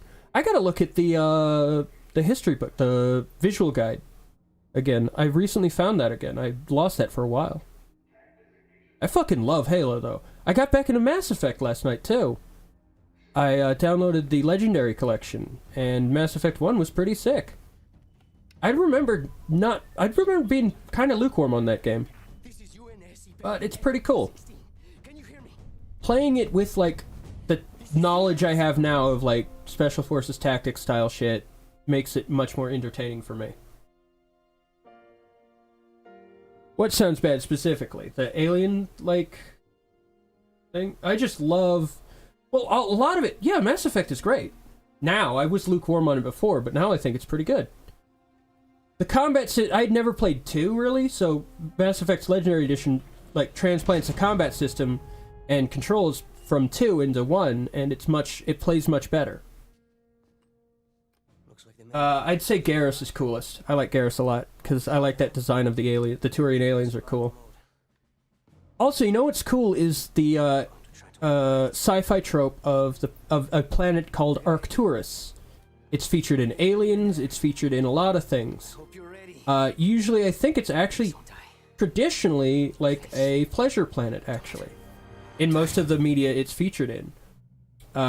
Specifically in Aliens, it's like a pleasure planet where it's like, you know, it's a planet full of hookers is the implication, where it's because that's taking from the Vietnam thing, the Vietnam War of aesthetic that Aliens has, where a lot of those guys would get hookers, and yeah. But yeah, as far as favorite companions, no, Rex is also sick. Rex is pretty cool. What were you saying sounds bad, though? I kind of missed the context on that, because I babble. Okay, follow the light. I always love Halo's dedication to in-game testing control stuff. Yeah, I don't remember who Kaufman is, but Ashley kind of sucks. Just a space racist. And now left. Your visor feed and motor function seem to be operational. I forget who Kaufman is. Holy shit. There's a problem with the servos in your hands. Try moving it. Stay calm. You've been out there a while. I wonder how long Master Chief is awake for this. He was apparently out there 6 months. Or something. Or at least 6 weeks. How long did he sleep? I like how there's also there does not appear to be any input for those wires. Status report. What? I think that a lot of games and movies politics are actually very apparent once you learn about real world politics. A lot of that stuff is... Oh, Kaiden. Yeah, Kaiden's great. I think a lot of them are actually much more ingrained in the features that we see than we think. But again, I've always had the thought, you take in a lot of your own politics when you watch any piece of art. So, it's like, a lot of the people are like, they don't have politics in movies, but that's just because they don't see the politics in the movies because they already agree with those politics. Which is why it's good to watch a lot of things to see politics you don't necessarily agree with. Like, with a lot of the Marvel movies, the problems with them is that some of them are to some degree, like, propaganda for the military-industrial complex. In ways that are much more subtle than I think most people think. Like, yes, the culture war, identity culture war shit is very apparent in those. But what's much more sinister is the imperialist propaganda that some of them contain. Although one that really was kind of, to some degree, an examination of that was the first Black Panther movie. Making the villain an ex-CIA, like, agent provocateur, basically, kind of sheds light on the fact that the CIA does that a lot. We do that shit a lot, unfortunately. We overthrow entire government systems, and no one really talks about that like it's a bad thing because we don't agree with the cultures we overthrow, but, like, what right do we have to impede on a sovereign nation? Is always a question we have to be asking. Like, who is to say? What authority do we have to do these things, especially if the end goal is, very obviously, to exploit that nation's resources?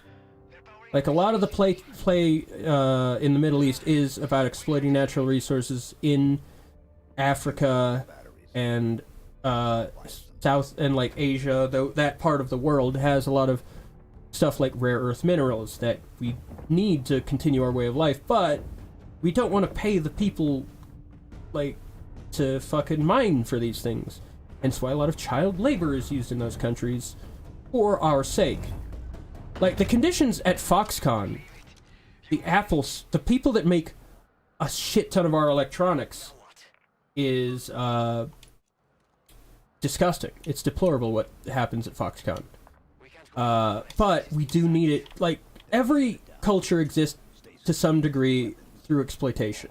It is the way of the world, unfortunately. Is there a better way? Maybe. We're not gonna find it with the CIA playing around in the sandbox, though.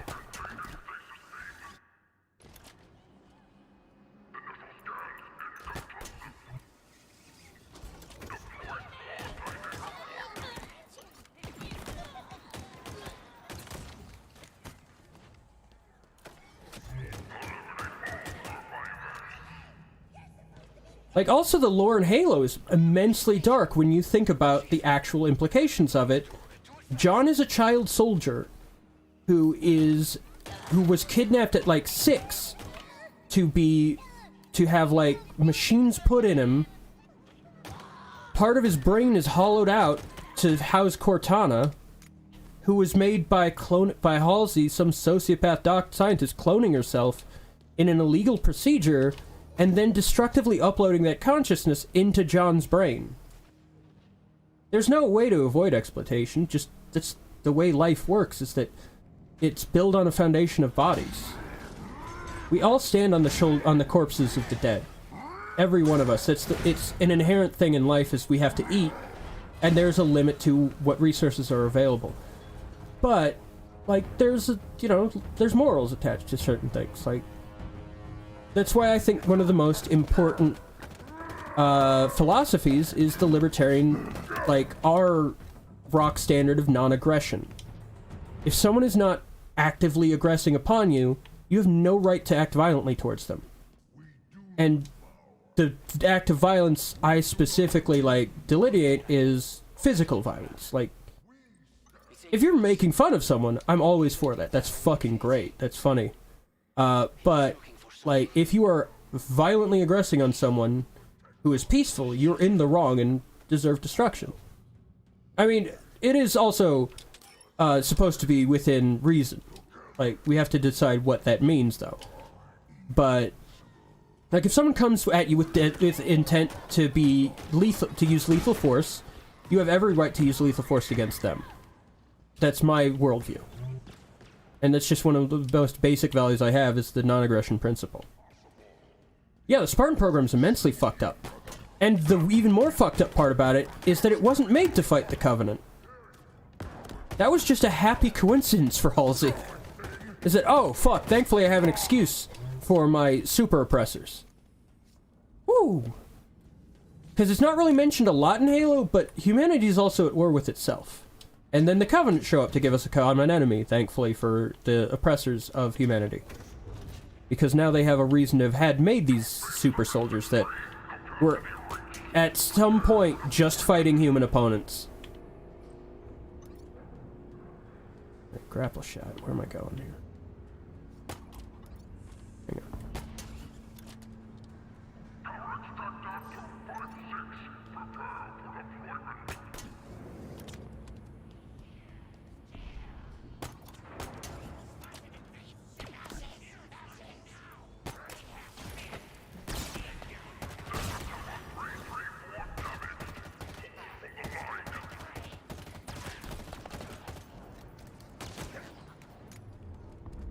Fucking love double tapping with that pistol.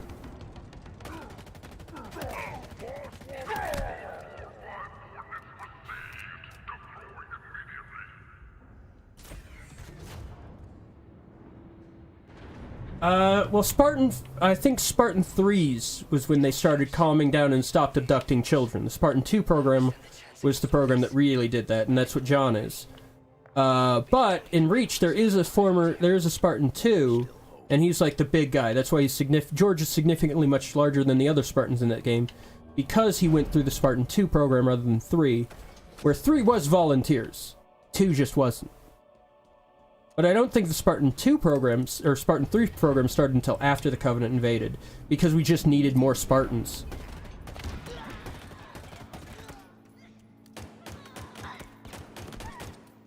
Also, I gotta get into Marathon. I hear that's fucking sick. And a lot of the ideas present in Halo pop up in Marathon, like specifically AI rampancy. Which, that's an interesting thing. Those things just think themselves to death. Either death or genocide. That's the options. Yeah, he was a Spartan 4, I think. But that's because he, you know, came from the ODST program, so he already had a lot of combat training, and it's just the kind of a promotion for him, as far as I know. I didn't actually play 5. So, although I saw some gameplay of it, and it was interesting that they had certain guns with iron sights. Which Halo has that justification not of just doing the zoom in, because the electronic uplink in all of the guns to John's viewfinder, or any of the Spartans really. So you could just hit fire and be just as effective, because you know exactly where the barrel's pointing at all times.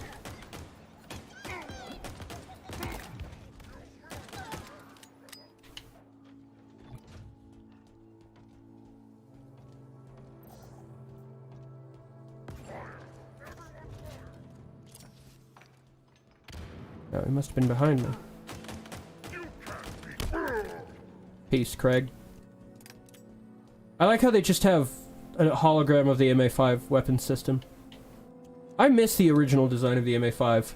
That shit, the MA5B is peak sci-fi weapons design.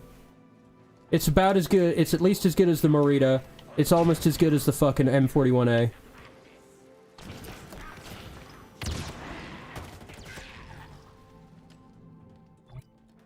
You know what else had a great campaign is Battlefield 3. I'd say that's one of the best campaigns of all time, in terms of first-person shooters.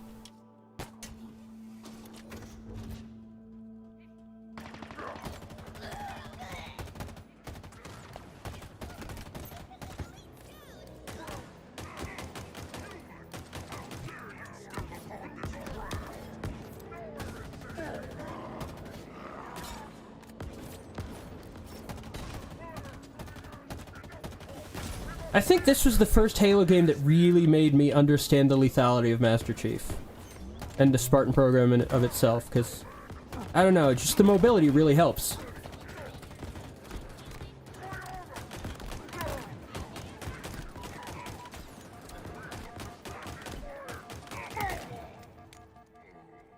Also learning to, like, stagger targets into stagger animations, focus on another target, stagger them, just John Wicking it up.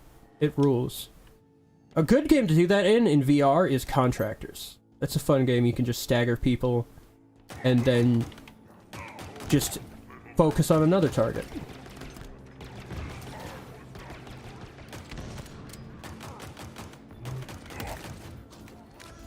By the way, it's also very fun to examine the calibers of the weapons in Halo that you use, because this is a 50 caliber weapon. This pistol. It fires, I believe, rimmed 500 cartridges. Basically revolver-level rounds. And this is just like to John, this is basically a subcompact, or at least a compact pistol. But, like, imagine this in the hands of a regular person. It's giant. Oh, yeah, the M6D's original design was also very sick. I like this one, though, a lot. Reminds me of a Glock.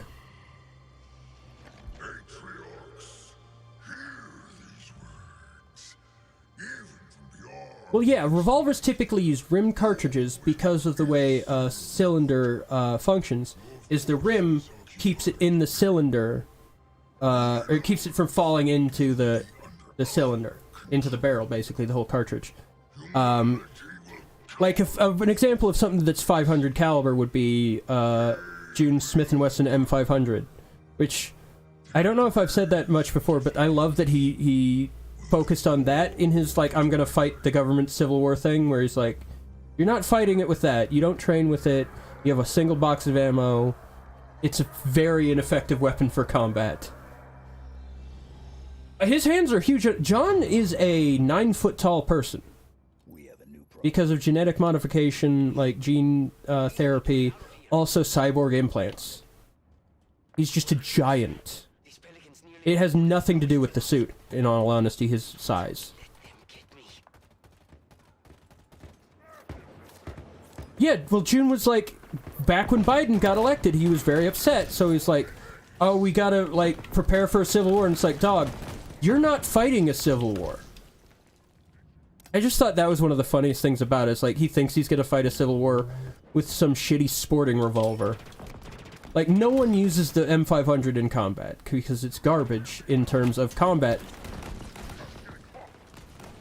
Like, he wants to be a cowboy, but doesn't understand, like, they've updated their techniques, the cowboys. Like, real cowboys are people like the fucking Taliban. Which, by the way, we created, to some degree. We created Al-Qaeda to fight the Russians. The CIA trained Osama bin Laden. Like, these are things on the record. We keep doing this for weird reasons, thinking it's gonna work out this time. The CIA is to some degree going to be the architect, whether accidentally or on purpose, going to be the architect of the United States' destruction. It's gonna be silly. I hate the CIA so much, man. They just suck. The FBI is almost as bad, but at least the FBI is like domestic, or allegedly supposed to be domestic.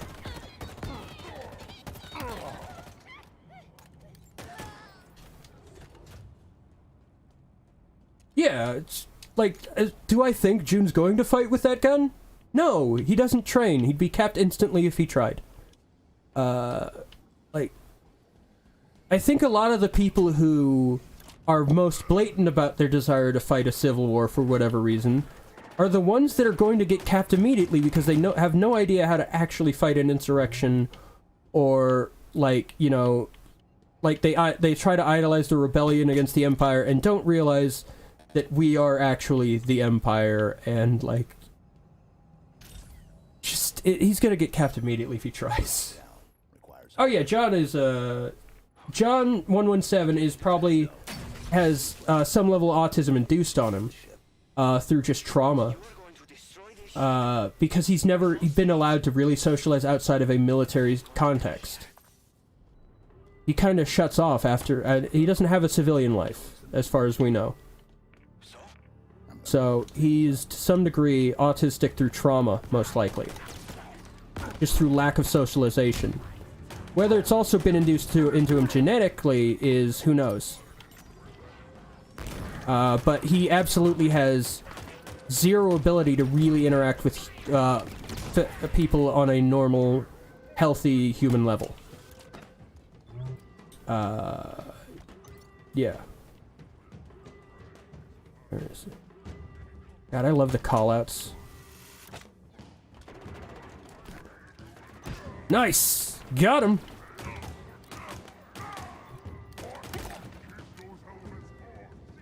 I won't let them.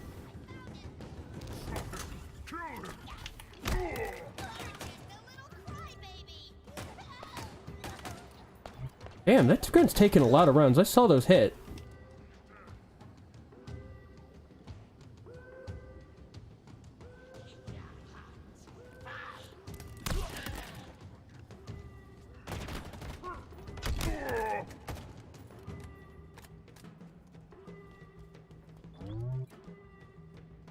The thing is, Chief, I don't think really has downtime.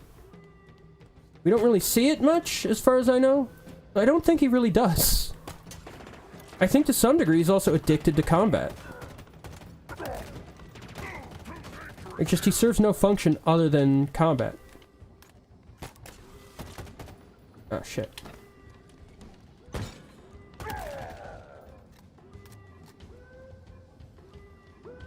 Have I tried Ready or Not with this new gear? Wonder. Ready or Not's a great game. It's a SWAT simulator. In the style of specifically SWAT 4. It's pretty sick. Great animations. I think a lot of the guys, or no, I think some of the guys who did the animations also worked on, like, the new Call of Duties. Or they got promoted to the new Call of Duty because of the SWAT, because of stuff on... What am I doing?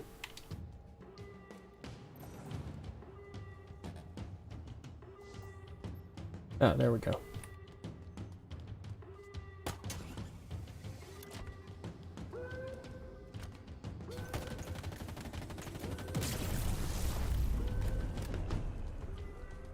Yeah, he's got levels of sociopathy that have been induced on him through, you know, trauma and lack of social communication with anyone but people who are manipulating him to become the most efficient killer possible. Let him get me, please. I got a plasma clip. There we go. Get ready. Okay. Damn. Fire up those engines, Chief. Maybe we'll survive.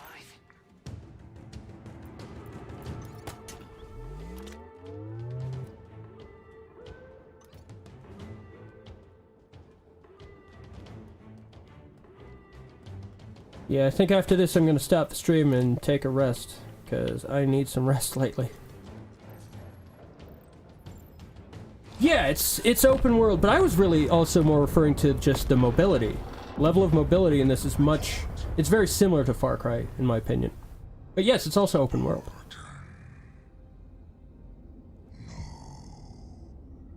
Something better. The Master Chief returns.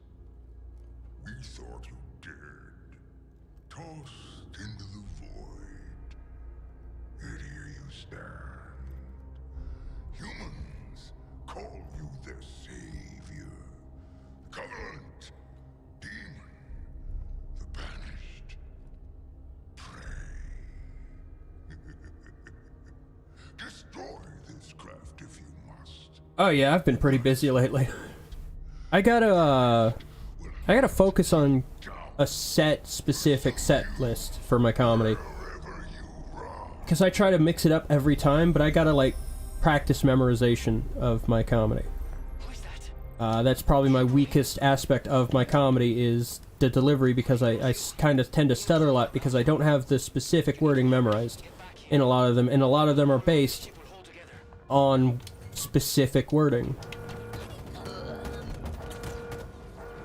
Like, there's ones where the concepts can be pretty changed, like the Roe v. Wade joke is always a killer, I think. I think I've killed with that joke every time.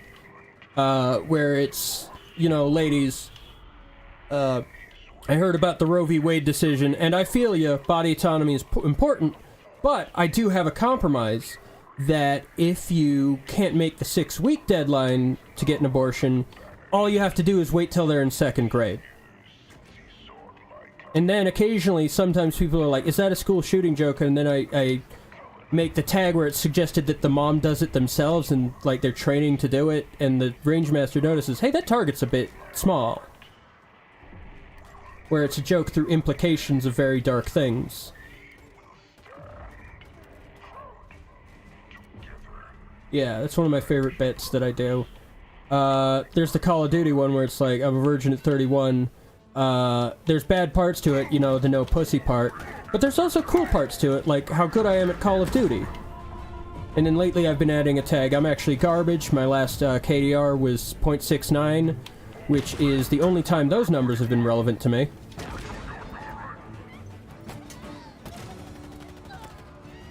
That one always gets a laugh too, actually. So that's one to focus on. Stray jokes, it usually gets pretty good, where it's like, Stray got very popular because gamers don't get a lot of chance to play with pussy. Oh, right, I just go down there.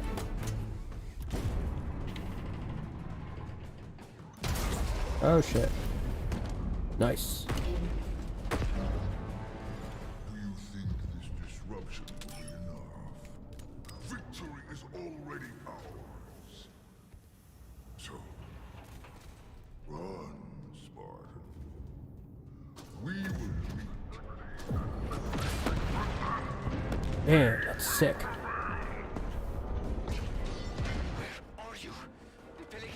The lighting in this game is so good. On my way. Oh, damn.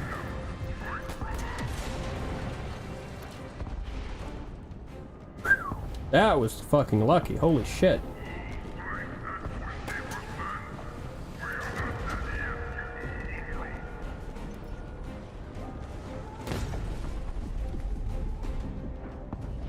Yeah, I do comedy. I also edit. That's what I also do for money. Take photos. I do a lot of things. I wear a lot of hats.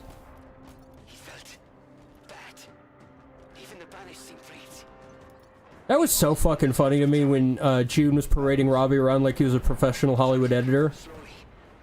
Where it's like, Robbie was like, June, I never said that. That's not true at all. I do it on my phone. It's just like...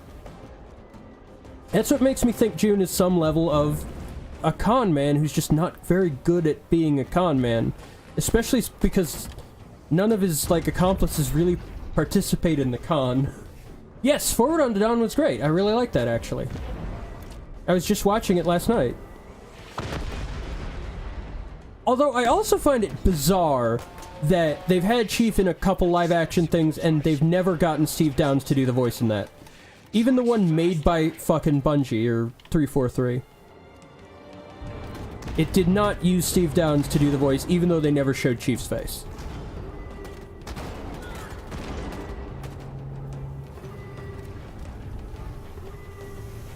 Hang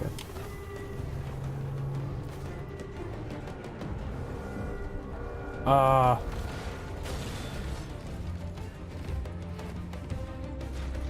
I like how it's still there in the cutscene, actually. That's interesting, levels of detail.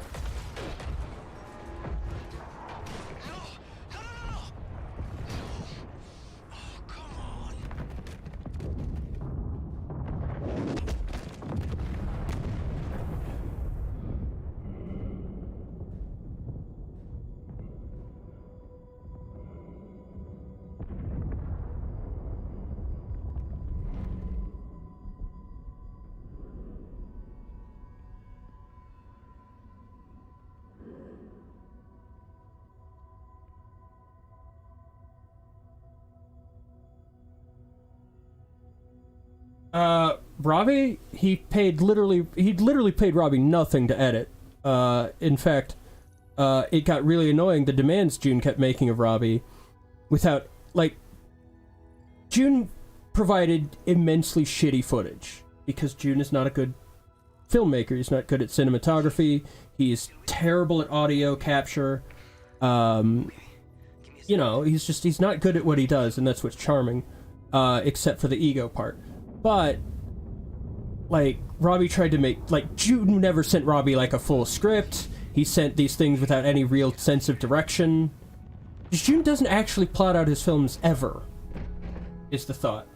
Well, Robbie edited because we like to do these things. We as independent filmmakers ourselves, we like to hone our skills, and also it was fun to help June out, despite him hating us, because at that point, June was pretty upset with me because I was, you know, pointing out how much of a dum-dum he was.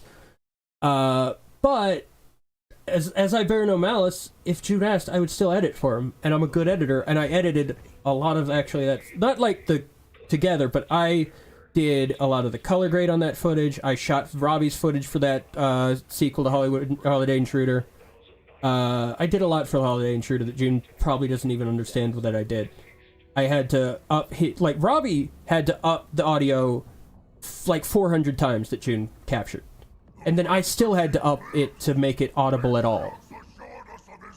No, there was no shot list sent, there was no script sent. And especially the part where June's playing two characters. It's like, you don't just put on a different fucking shirt? Like, come on, man. Just it's like, holy shit, he's the laziest independent filmmaker I've ever fucking seen on YouTube. Like, legitimately. And I seek these people out. Yeah, because it's also funny. It's funny to me to do that, because it creates a level of, even though he thinks he's like, it puts him in a position where it's like, he has to be grateful to someone who makes fun of him. And I think that's a very fun position to, like, see someone in. Where it's this begrudging having to be grateful, even the parts he doesn't know about. Like, because I think there's some interesting things you could do with the concept of, in a meta, like, sense, June in The Holiday Intruder, like, his weird obsession with the John Benet Ramsey case, but also the obsession of it being the most fucking uninteresting explanation of that murder possible. Just, he can't capture... His audio sucks. His audio is almost inaudible in every fucking short he's done. That I've seen. I don't know if he's done other shorts that I haven't seen. I still have his War of the Worlds video that accidentally got deleted when King Gore, his channel got hit. No, of course he's not thankful. Like, I think he's thankful, he thanked Robbie, like, maybe. But he was very demanding of Robbie's time and, like, energy. And it's like, especially the way he burned a bridge with Mac, to have Robbie try to do music when Robbie was like, because Robbie did a short and he fucked around with piano. Robbie's never played piano before that. He just saw piano and pressed some keys. And we do soundscapes. We've done soundscapes for a little bit, for a couple shorts. Like Uniform Delta Boogie, which is a shitty zombie film I made like 12 years ago with him. Very, very early on in my career as a filmmaker. It's garbage, but, you know, it's fun to create garbage occasionally. I didn't have a lot of resources, and still my audio was much better than June's until, like, now. I like how he was, like, in that one stream trying to throw shade that I entered in with a microphone that didn't work, when it's like, the explanation behind that is I have 4 fucking microphones attached to my computer, and that one was my Oculus, my VR headset, that I don't know why that connects to my computer when the Oculus itself is off, but that's how that loaded, and I just assumed it wouldn't because the Oculus was off. But then it's like, you have no room to talk about these things. Like, June has very little room to talk about any film being bad. And that's why I find that shit charming, where it's like, but if we hold you to your own standard, you should be being made fun of. Like, kind of shit. Well, because one is ungrateful, but also doesn't really know the extent of how much I helped him. I wasn't helping him in the moment. He's just trying to throw shade because he's insecure. June is an immensely, in my estimation of him, an immensely insecure person. And it's like, I have levels of that too, but I also try to do it, like, I try to sublimate that, oh fuck. I try to sublimate that by understanding that I ain't shit, and being open about being ain't shit, you know? Oh fuck. Damn, that connection. Yeah, it eventually worked because I switched it to this mic. Like, the Oculus mic was over there on my bed and off. It, in all honesty, it was weird that it connected to my computer. It could be, because I never connect that to StreamYard either. I don't understand how that happened, but it did. It's not like I'm gonna be like, oh, that never happened, like... And it was a mistake, sure, because it's live video. It's not a fucking pre-recorded video like all of his videos are, where the audio's garbage. It's people who have room to say things, and people who don't, that's fascinating to me. Where it's the people who usually do the work in the industry, usually don't talk shit about people in the industry, and that's one of the reasons I don't talk a lot of shit about people in the industry. Because at some point I might have to talk to them. I've had to, like, interact with Ghostbusters guy. Who's the guy who did the Ghostbusters reboot? I forget his name. Paul... Fuck, I forgot it. Feig, I guess?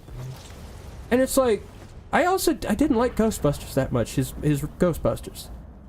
I mean, I haven't finished it ever, and I didn't like what I saw. I also don't hold Ghostbusters as a sacred thing. So I didn't care that much if it was bad. But I've met Paul Feig. He's a phenomenally sweet man. Or, yeah, Paul Feig, I've met him. He's a sweet guy. if he, like, I couldn't imagine with malice, the malice that a lot of these commentators have, talking about these people and then imagining I'd have a place in the industry. Like, June imagines he'll have a place in the industry after shit-talking the industry so much. It's like, why do you think you'd be allowed to join in the club? That's why my reviews are typically focused on positivity or joyous confusion. Where it's like, I don't understand why they did this kind of stuff. It's like, that's why I always, even with June, where I'm like, yeah, I'm mean in a lot of my commentary on him, but it's also, like, helpful if he takes my advice. I just know he won't do it because of his hubris. He's too proud to take my advice because he thinks he's above me somehow. Whereas I've already accomplished, when I was 18, I've accomplished more than he'll ever accomplish, that in my estimation. In terms of being in the movie industry. And granted, is some of it because my dad was in the movie industry? Of course. It's a business built on nepotism. Like, you gotta understand the rules of the game to play. You know? And it's not like my dad even helped me out that much. It's like he's been helpful in terms of getting advice, stuff like that. He was helpful in that, but like, I've never been able to drop my dad's name and have it get me a thing. But also, I, to some degree, also want to be able to succeed on my own. So I don't really, I only drop his name when it's like something to someone I think will appreciate it. Like, when I drop him being part of basketball, I do that with people who like basketball comics, usually. Because basketball wasn't very financially successful, to Dad's chagrin, because of the R rating. But it's a legendary movie that everyone in the circles I run in just adores. Because it's a great movie. You know? It wasn't... It was forward-thinking in terms of its humor. In that it holds up much better today than... It's much better received today than it was back in when it was released. A lot of that is because of the market tendency to favor PG-13 comedies. Because the R rating used to kill a comedy. People didn't like R-rated comedies for the most part back in the day. It almost halved your audience. But people are a lot more accepting of R-rated movies in general now. Like, kids get into them a lot. You don't have to just go to a theater to see a movie. That's helped a lot. But this stuff was all kind of new back in those days. I mean, it wasn't insanely new, but like, we hadn't ironed out the kinks of home media yet. So, it wasn't, like, immensely profitable to just be direct-to-video. It can be now, though. Like, the culture's changed because of the tech changing. And yeah, basketball is fantastic. Does June try to learn? I don't think so. He can say he does, but I don't see, like... That's the thing about June, is, like, he cites all these influences, but you can never see him on the screen. I like to say that my influence, one of my biggest influence, is probably Mamoru Oshii. And you don't get to see a lot of his influence on the screens of my stuff yet, just because a lot of his stuff that I take in terms of style is dialogue and mood. And I haven't been able to amass a budget that is, I think, proper for that mood. I really, like, most of my shorts have to be, like, weird or quirky because of the level of budget I'm at. I don't have a lot of money to make a, like, sci-fi epic yet. Or, like, an action thriller. I don't have the budget to do large-scale stuff yet. So, I have to focus on, like, weird, quirky, independent horror movies. Like the thing I'm doing with Robbie with, like, a tape camera. Which we're choosing to make... We're doing that choice to make it, like, weirdly low fidelity deliberately. And seeing how much we can play with making stuff look good within that. I believe that's based off of, I think John's script. I think it's John. I forget who gave us the script. But it's interesting. It's an interesting little thing. And then we got a thing where I'm going to do armory stuff for Robbie because I have a couple prop guns. I literally do have a blank fire weapon. It's a Bruni 92, which is a blank fire only, like theatrical blank fire Beretta. You can see it in a couple movies, but the barrel's blocked, so it's much safer than typical blank fire weapons. Because there's no gas pressure coming out the barrel, you can point it at things and even go almost to skin, as far as I understand, with a top... I believe what... I forget what the term is, but it's a blocked barrel. It vents out the... Oh, top venting. It vents out of the top of the barrel, near the ejection port, which also looks cool, but... And also, another added benefit is I do know how to add in CGI gunfire that looks pretty convincing, because guns are my thing, so I pay a lot of attention to detail with guns in effects and stuff. Like, there was a review that Ralph the Movie Maker made about a movie called Hard Kill, which, granted, garbage movie, terrible. One of Bruce Willis's, later films, released like 2019, I believe. But one of the things that Ralph pointed out, was that they're using... Yeah, Ghost in the Shell guy, that's who Mamoru Oshii is. But the thing Ralph pointed out was that the movie used a lot of CG gunfire, which actually isn't true. That's actually one of the tricks they use the least in that terms of low budget. What the trick they honestly mostly do is push in terms of focal length and mime firing, but you don't see the barrel. I mean, I don't think a lot of, with the June's criticism, I don't think a lot of it is actually too much to handle.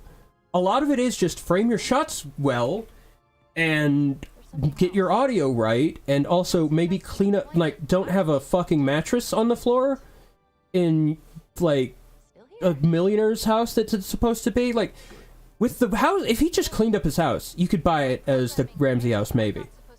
Like, it just looked clean. White Elephant, I haven't seen that fully, but it's from what I have seen, is good. But where was I? Shit, I just lost my train of thought. But, oh yeah, it's Hard Kill. Hard Kill actually uses a lot of blanks, and you can tell a lot of this because a lot of the guns are very obviously blank fire weapons, because of the fact that these aren't kits that these characters would use. If they were going to go the route of airsoft and just CG gunfire, they would probably have better and more believable kit. But one guy has like a Masterpiece Arms MP11, which is a clone of the Mac 11, just very small.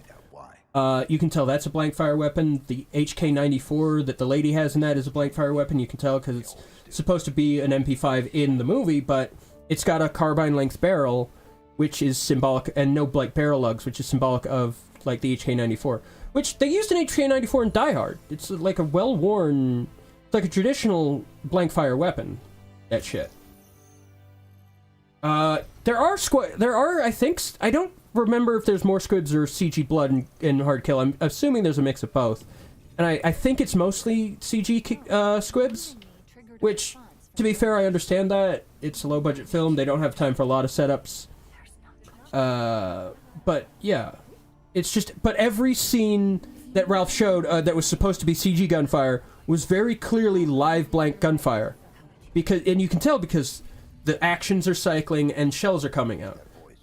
CG gunfire, typically, they don't put that effort in.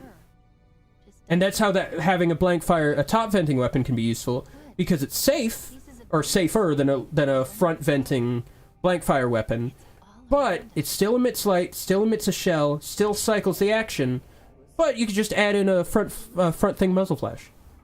And you still get the sparks coming from the ejection port, as happens in real gunfire. Pretty good mixture of blank and CG you can do with that, I think. Because it still also emits the light. There is one subject I find myself hoping does live through this. He is perfectly suited for what is coming.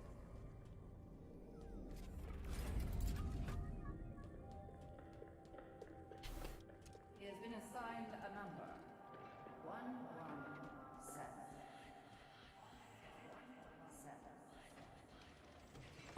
No, you can criticize, like, I'm also a pretty big free speech guy, so I think people should be allowed to criticize films even if they don't know what they're talking about, and I'll make fun of that because it's ridiculous.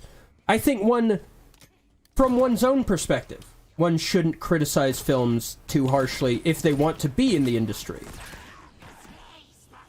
But I'm always going to laugh at the people who do it out of hand, you know? Like, if they are someone who clearly doesn't actually understand film the way they think they do, then that's funny. And I think that should happen because it's funny to me. As someone who understands certain aspects of the business, I like when they do that. Granted, it's gonna hurt their careers, but that's not my problem, that's theirs. Like, I'm not gonna defend some film's fucking honor, but, like, if some idiot's entirely misunderstanding the point of a thing, I'm always a fan of that. That's very funny to me.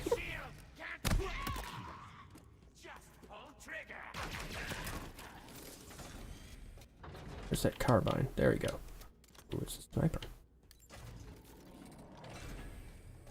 Yeah, it's like, it's fine to criticize films if you're not in the industry. It is just like a beware kind of thing. It's like, if you do it in certain ways and people don't like it, it might hurt your chances of entering the industry. Or you might, like, get made fun of if it's very blatant that you, like, misunderstand the material you're trying to criticize, like June frequently does. Oh, that was the thing I was saying about June, is that I don't see any of his influences on the screen, the ones he purports to have been influenced by, like... It's just like, I don't know, if I would like him to, like, maybe explain, like, how he puts his... Because, like, a lot of his films are just kind of visual mush. They're just... They look bad, they sound bad, the stories are, like, not intelligible for the most part, like, and then the commentary makes them even less intelligible. So, yeah, I'm a free speech, basically absolutist, so, I'm like, it's just a strategic thing. It's safe. So it's not wrong to do it, it's not wrong to speak. But yeah, if you're just from your own opinion, but, like, also be aware that there's always the chance that one has misunderstood a thing. And you gotta be pretty sure you understand a thing before you talk on it, is my opinion on that. It's just a tactical decision, not like any moral... I don't have any moral quandary about people fucking disparaging films. I just think, to some people, it's a tactical, like, misstep.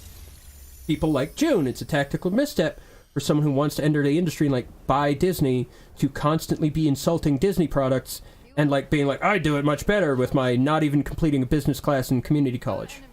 It's like he has this wild opinion of himself, and I constantly wonder where this ego comes from. For someone who has seemingly accomplished basically nothing, where does he get this idea that he has any, like, ability to run a company? Yeah, I love rewatching films and then understanding them in a new way. Even films I like, I do that a lot. Where it's like, oh, I get what they're going for. Fantastic. It was good before, but now it's fantastic. She will reside between your mind and the suit, directly communicating with your neural interface. Think of her as a new set of eyes to aid your reactions. I love Cortana's awkward smile here. Upgrade your reconnaissance. It's like, yeah, I'm here. Yeah, that's also another way I think film criticism, just from a tactical standpoint, should be done. It's like, I didn't really care for that, kind of. If you speak an opinion rather than stating your opinion as a fact, it comes off as much less egotistical. So you're given much more leeway, because it's just, if you frame it as, oh, it's just my opinion, that's what I gelled with, this is what I didn't gel with, then it comes off as much softer, and people are much more willing to be, like, kind. If you come off as kind and affable in a review, even if it's a movie you didn't like the angry review style, while occasionally funny if done by people who know what they're talking about, that can be funny, but it's also dangerous for a career in the film industry. It's just data. And it's also just, if you get emotionally invested in a bad movie being bad, if you're, like, upset that a movie's bad, then you're a fool, in my opinion. For the most part, at least. Like, I will say, I did get a little upset at, like, Samurai Cop 2. Because Samurai Cop 1 is phenomenal. It's one of my favorite bad movies. But Samurai Cop 2 was such a very obvious to me cynical cash grab that didn't actually understand the spirit of the original movie. At least that's my opinion.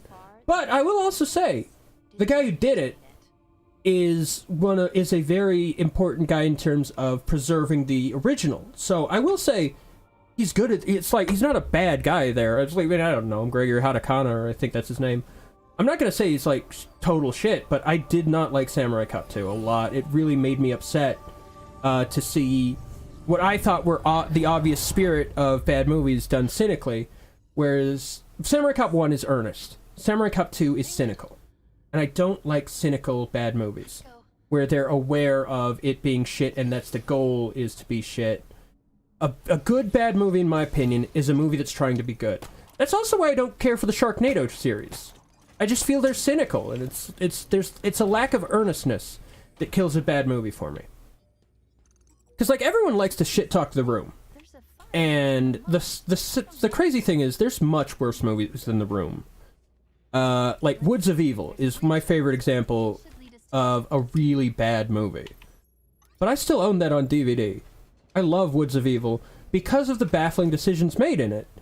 To some degree, more than The Room in terms of production. Like, we're supposed to be siding with who in this movie? Because the kidnappers are obviously the lead characters. They're the protagonist. But I don't want to side with kidnappers. Like, an audience doesn't want to side with kidnappers. But then you get to the kidnapped victims, they're also garbage. So there's no one to side with in Woods of Evil. They're very obviously using an onboard mic on certain shots to get sound, and it's just a bad mic that clips all the screams, and it's like, you hear the mic burn out, like, in the end games, like, a lot. Because they didn't know how to accurately, or pleasantly, I should say, not necessarily accurately, but they couldn't capture the screams of the kidnap victims well, because they were very loud. So it blows out the mic every time they scream. And that's funny to me, but, like, as a filmmaking thing, that's very bad. Because sound is actually probably more important, to some degree, in certain movies than visual.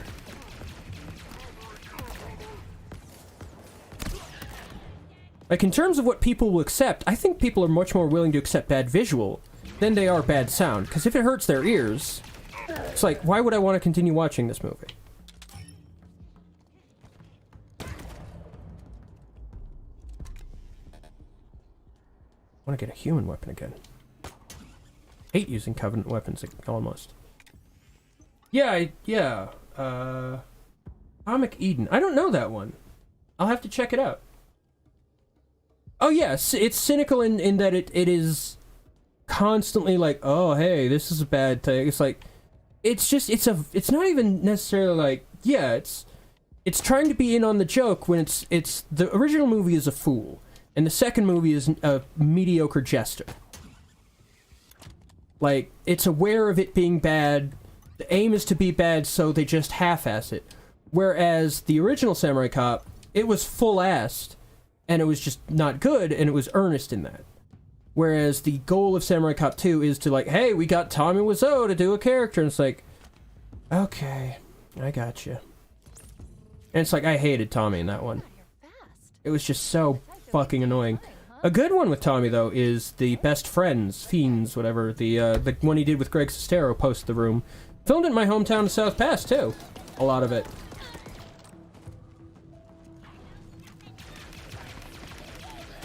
And actually, that movie's pretty decent. Like, it plays into Tommy's weirdness in a very good, genuine, and actually, like, sweet way. Because Greg and Tommy are real friends. That's why he's able to pull that off much better than I think Greg was in Samurai Cop 2. And pull a fun, weird performance out of Tommy rather than an annoying, weird performance. I don't know if I finished Samurai Cop 2, honestly. That one might have been one of the only movies I've quit. I typically never quit a movie. Like, out of anger, because I don't get invested in whether a movie's good or bad. Like, I'm never emotionally upset at a movie being bad, as I've said. That's the closest I got, though, to that. I'll probably finish it someday.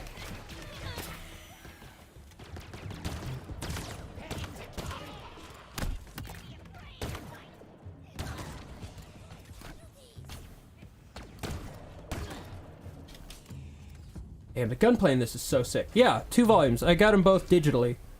But, yeah, they're pretty good. I haven't seen the second volume yet, but the first one was good. It was interesting.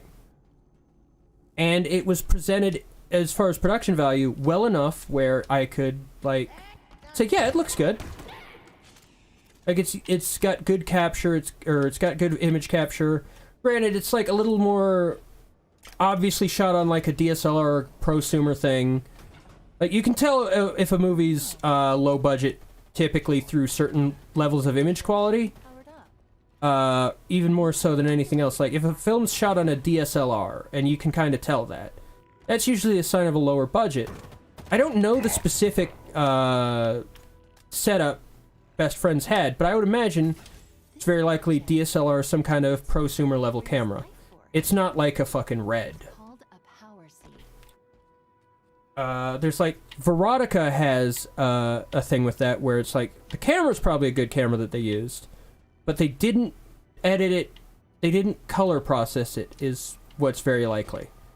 It's probably just they shot and edited log footage without any kind of lookup table, so it looks very flat. I wouldn't say that's true of Best Friends, but there's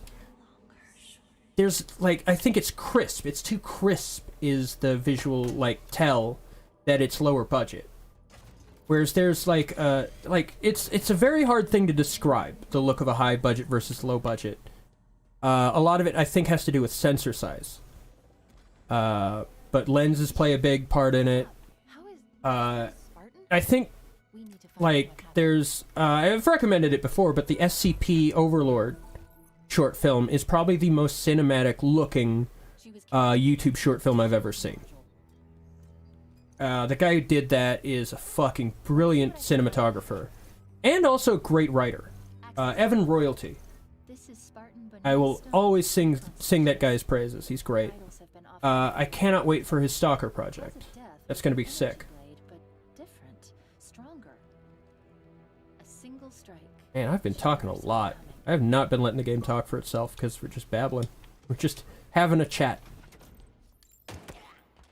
Granted, I think the volume might be a little too low on this anyway, on the gameplay side of it. That elevator should take us to the surface.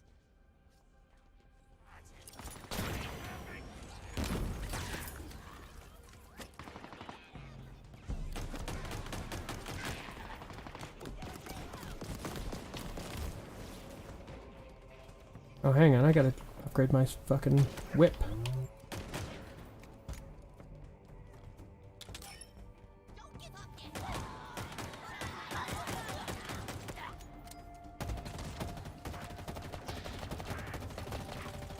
God, I want to do fucking... I want to get prop weapons from Halo, man. I want to get an MA5 someday. I hear people are making working MA5s, basically, by dressing up other guns, which is pretty sick. Also, I want to get an M41A. That'd be sick, to have one of those. Because that prop's a brilliant prop. It's just a fucking Thompson with a 870 underslung in a cool fucking clamshell, but then it's the 870 also has a reversed Frenchy Spas 12 shroud over it. So it just makes it look entirely unique. Also, the caliber in the lore is pretty interesting. 10mm by 24mm HEAP, high explosive armor piercing.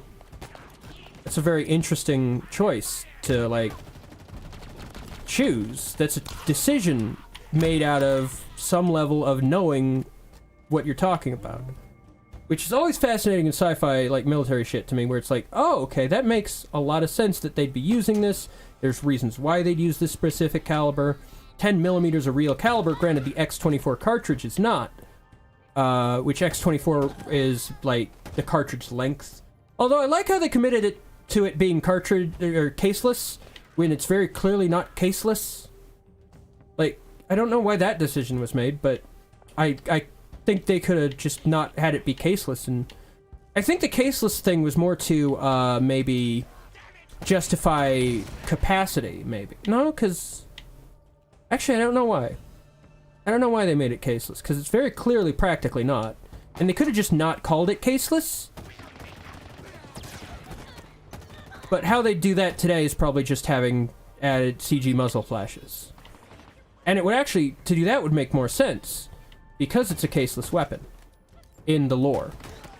But it was, you know, I forget, 86, right? That was Aliens? So it was 86, and they didn't have that tech to do that yet. And honestly, thank God they still use blanks in that. I just think they should have not called it caseless from a story perspective, because you can clearly see it is ejecting casings. Just as a prop. I think that was a misstep on Cameron's part there, but also it's still sick. Like, I think that's why, as I said, I think that's why I enjoyed the Halo show, because, like, yeah, it's not the game at all, but it's also still sick. I think I said that, though. Yeah, they probably have the... I've seen a DMR prop on, like, Etsy. And the prop is sick, but I also still prefer the MA5 series. I like the ability to go full auto. Even though full auto is a combat technique usually not used.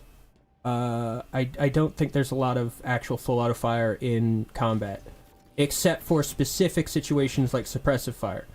Like, you'd want to use a semi-regular semi-auto fire. You can still use that for suppression too, and I think that's more effective.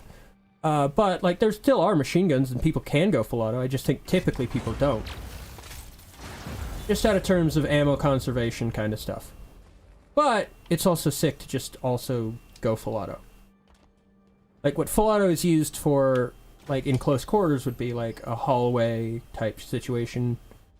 Enemies gathered together. It's just, most combat, you want to be sure where your fucking rounds are going. So, full auto is a little harder to do that. I don't need to. It's already on its way down.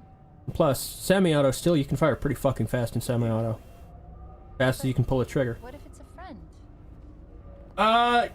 Yeah, the show had the Halo show. He had a team, which he does in the books and stuff. Like that, I think is the failing of some of the game, is that it doesn't show the teamwork Chief does, other than Cortana. Like other Spartans have teams, but Chief weirdly always seems to work alone, and that's just not how he is in like the book or anything else. I think that has to do with the empowerment thing, where games you want to empower the player a lot. Oh shit, I don't want to be there. Fuck. Where's kinetic? Where's...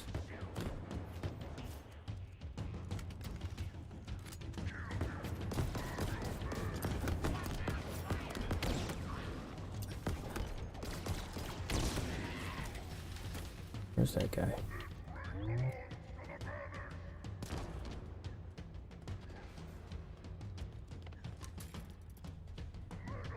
Where is this guy?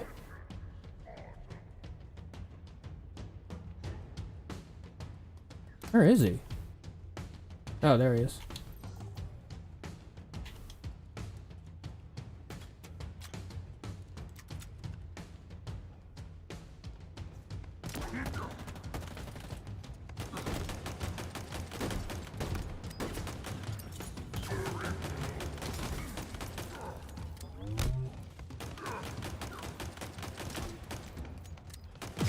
Got him. Nice. Alright, after this we're gonna head out. I believe the books are canon to the games, yes. I'm pretty sure of that. Not friendly. By the looks of him, he was some sort of leader. They called him Tremonian. I repeat, multiple banished craft are converging on your location. Yeah, it's been a while since I read The Fall of Reach, actually. I should read it again. I have it. I've been trying to reach you. You vanished. I thought I was on my...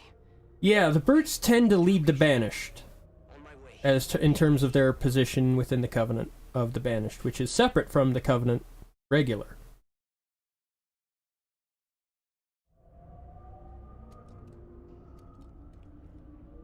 Alright, I think I'm gonna head out, get some rest. I don't typically do hangout streams, just because I don't have a lot of people that join them. But, like, I might do it once I get more of a fan base that's actively participating in my streams. I might start doing hangout streams a little more. Typically I just run OBS and not StreamYard. Because I could do cool shit like this much easier. Alright, have a good night, folks! Oh, wait, what's that? Okay. So, have a good night. Go to the break. But we're not gonna come back. Have a good night, folks. Jesus Christ, almost 3 hours tonight. Nice. Alright, peace!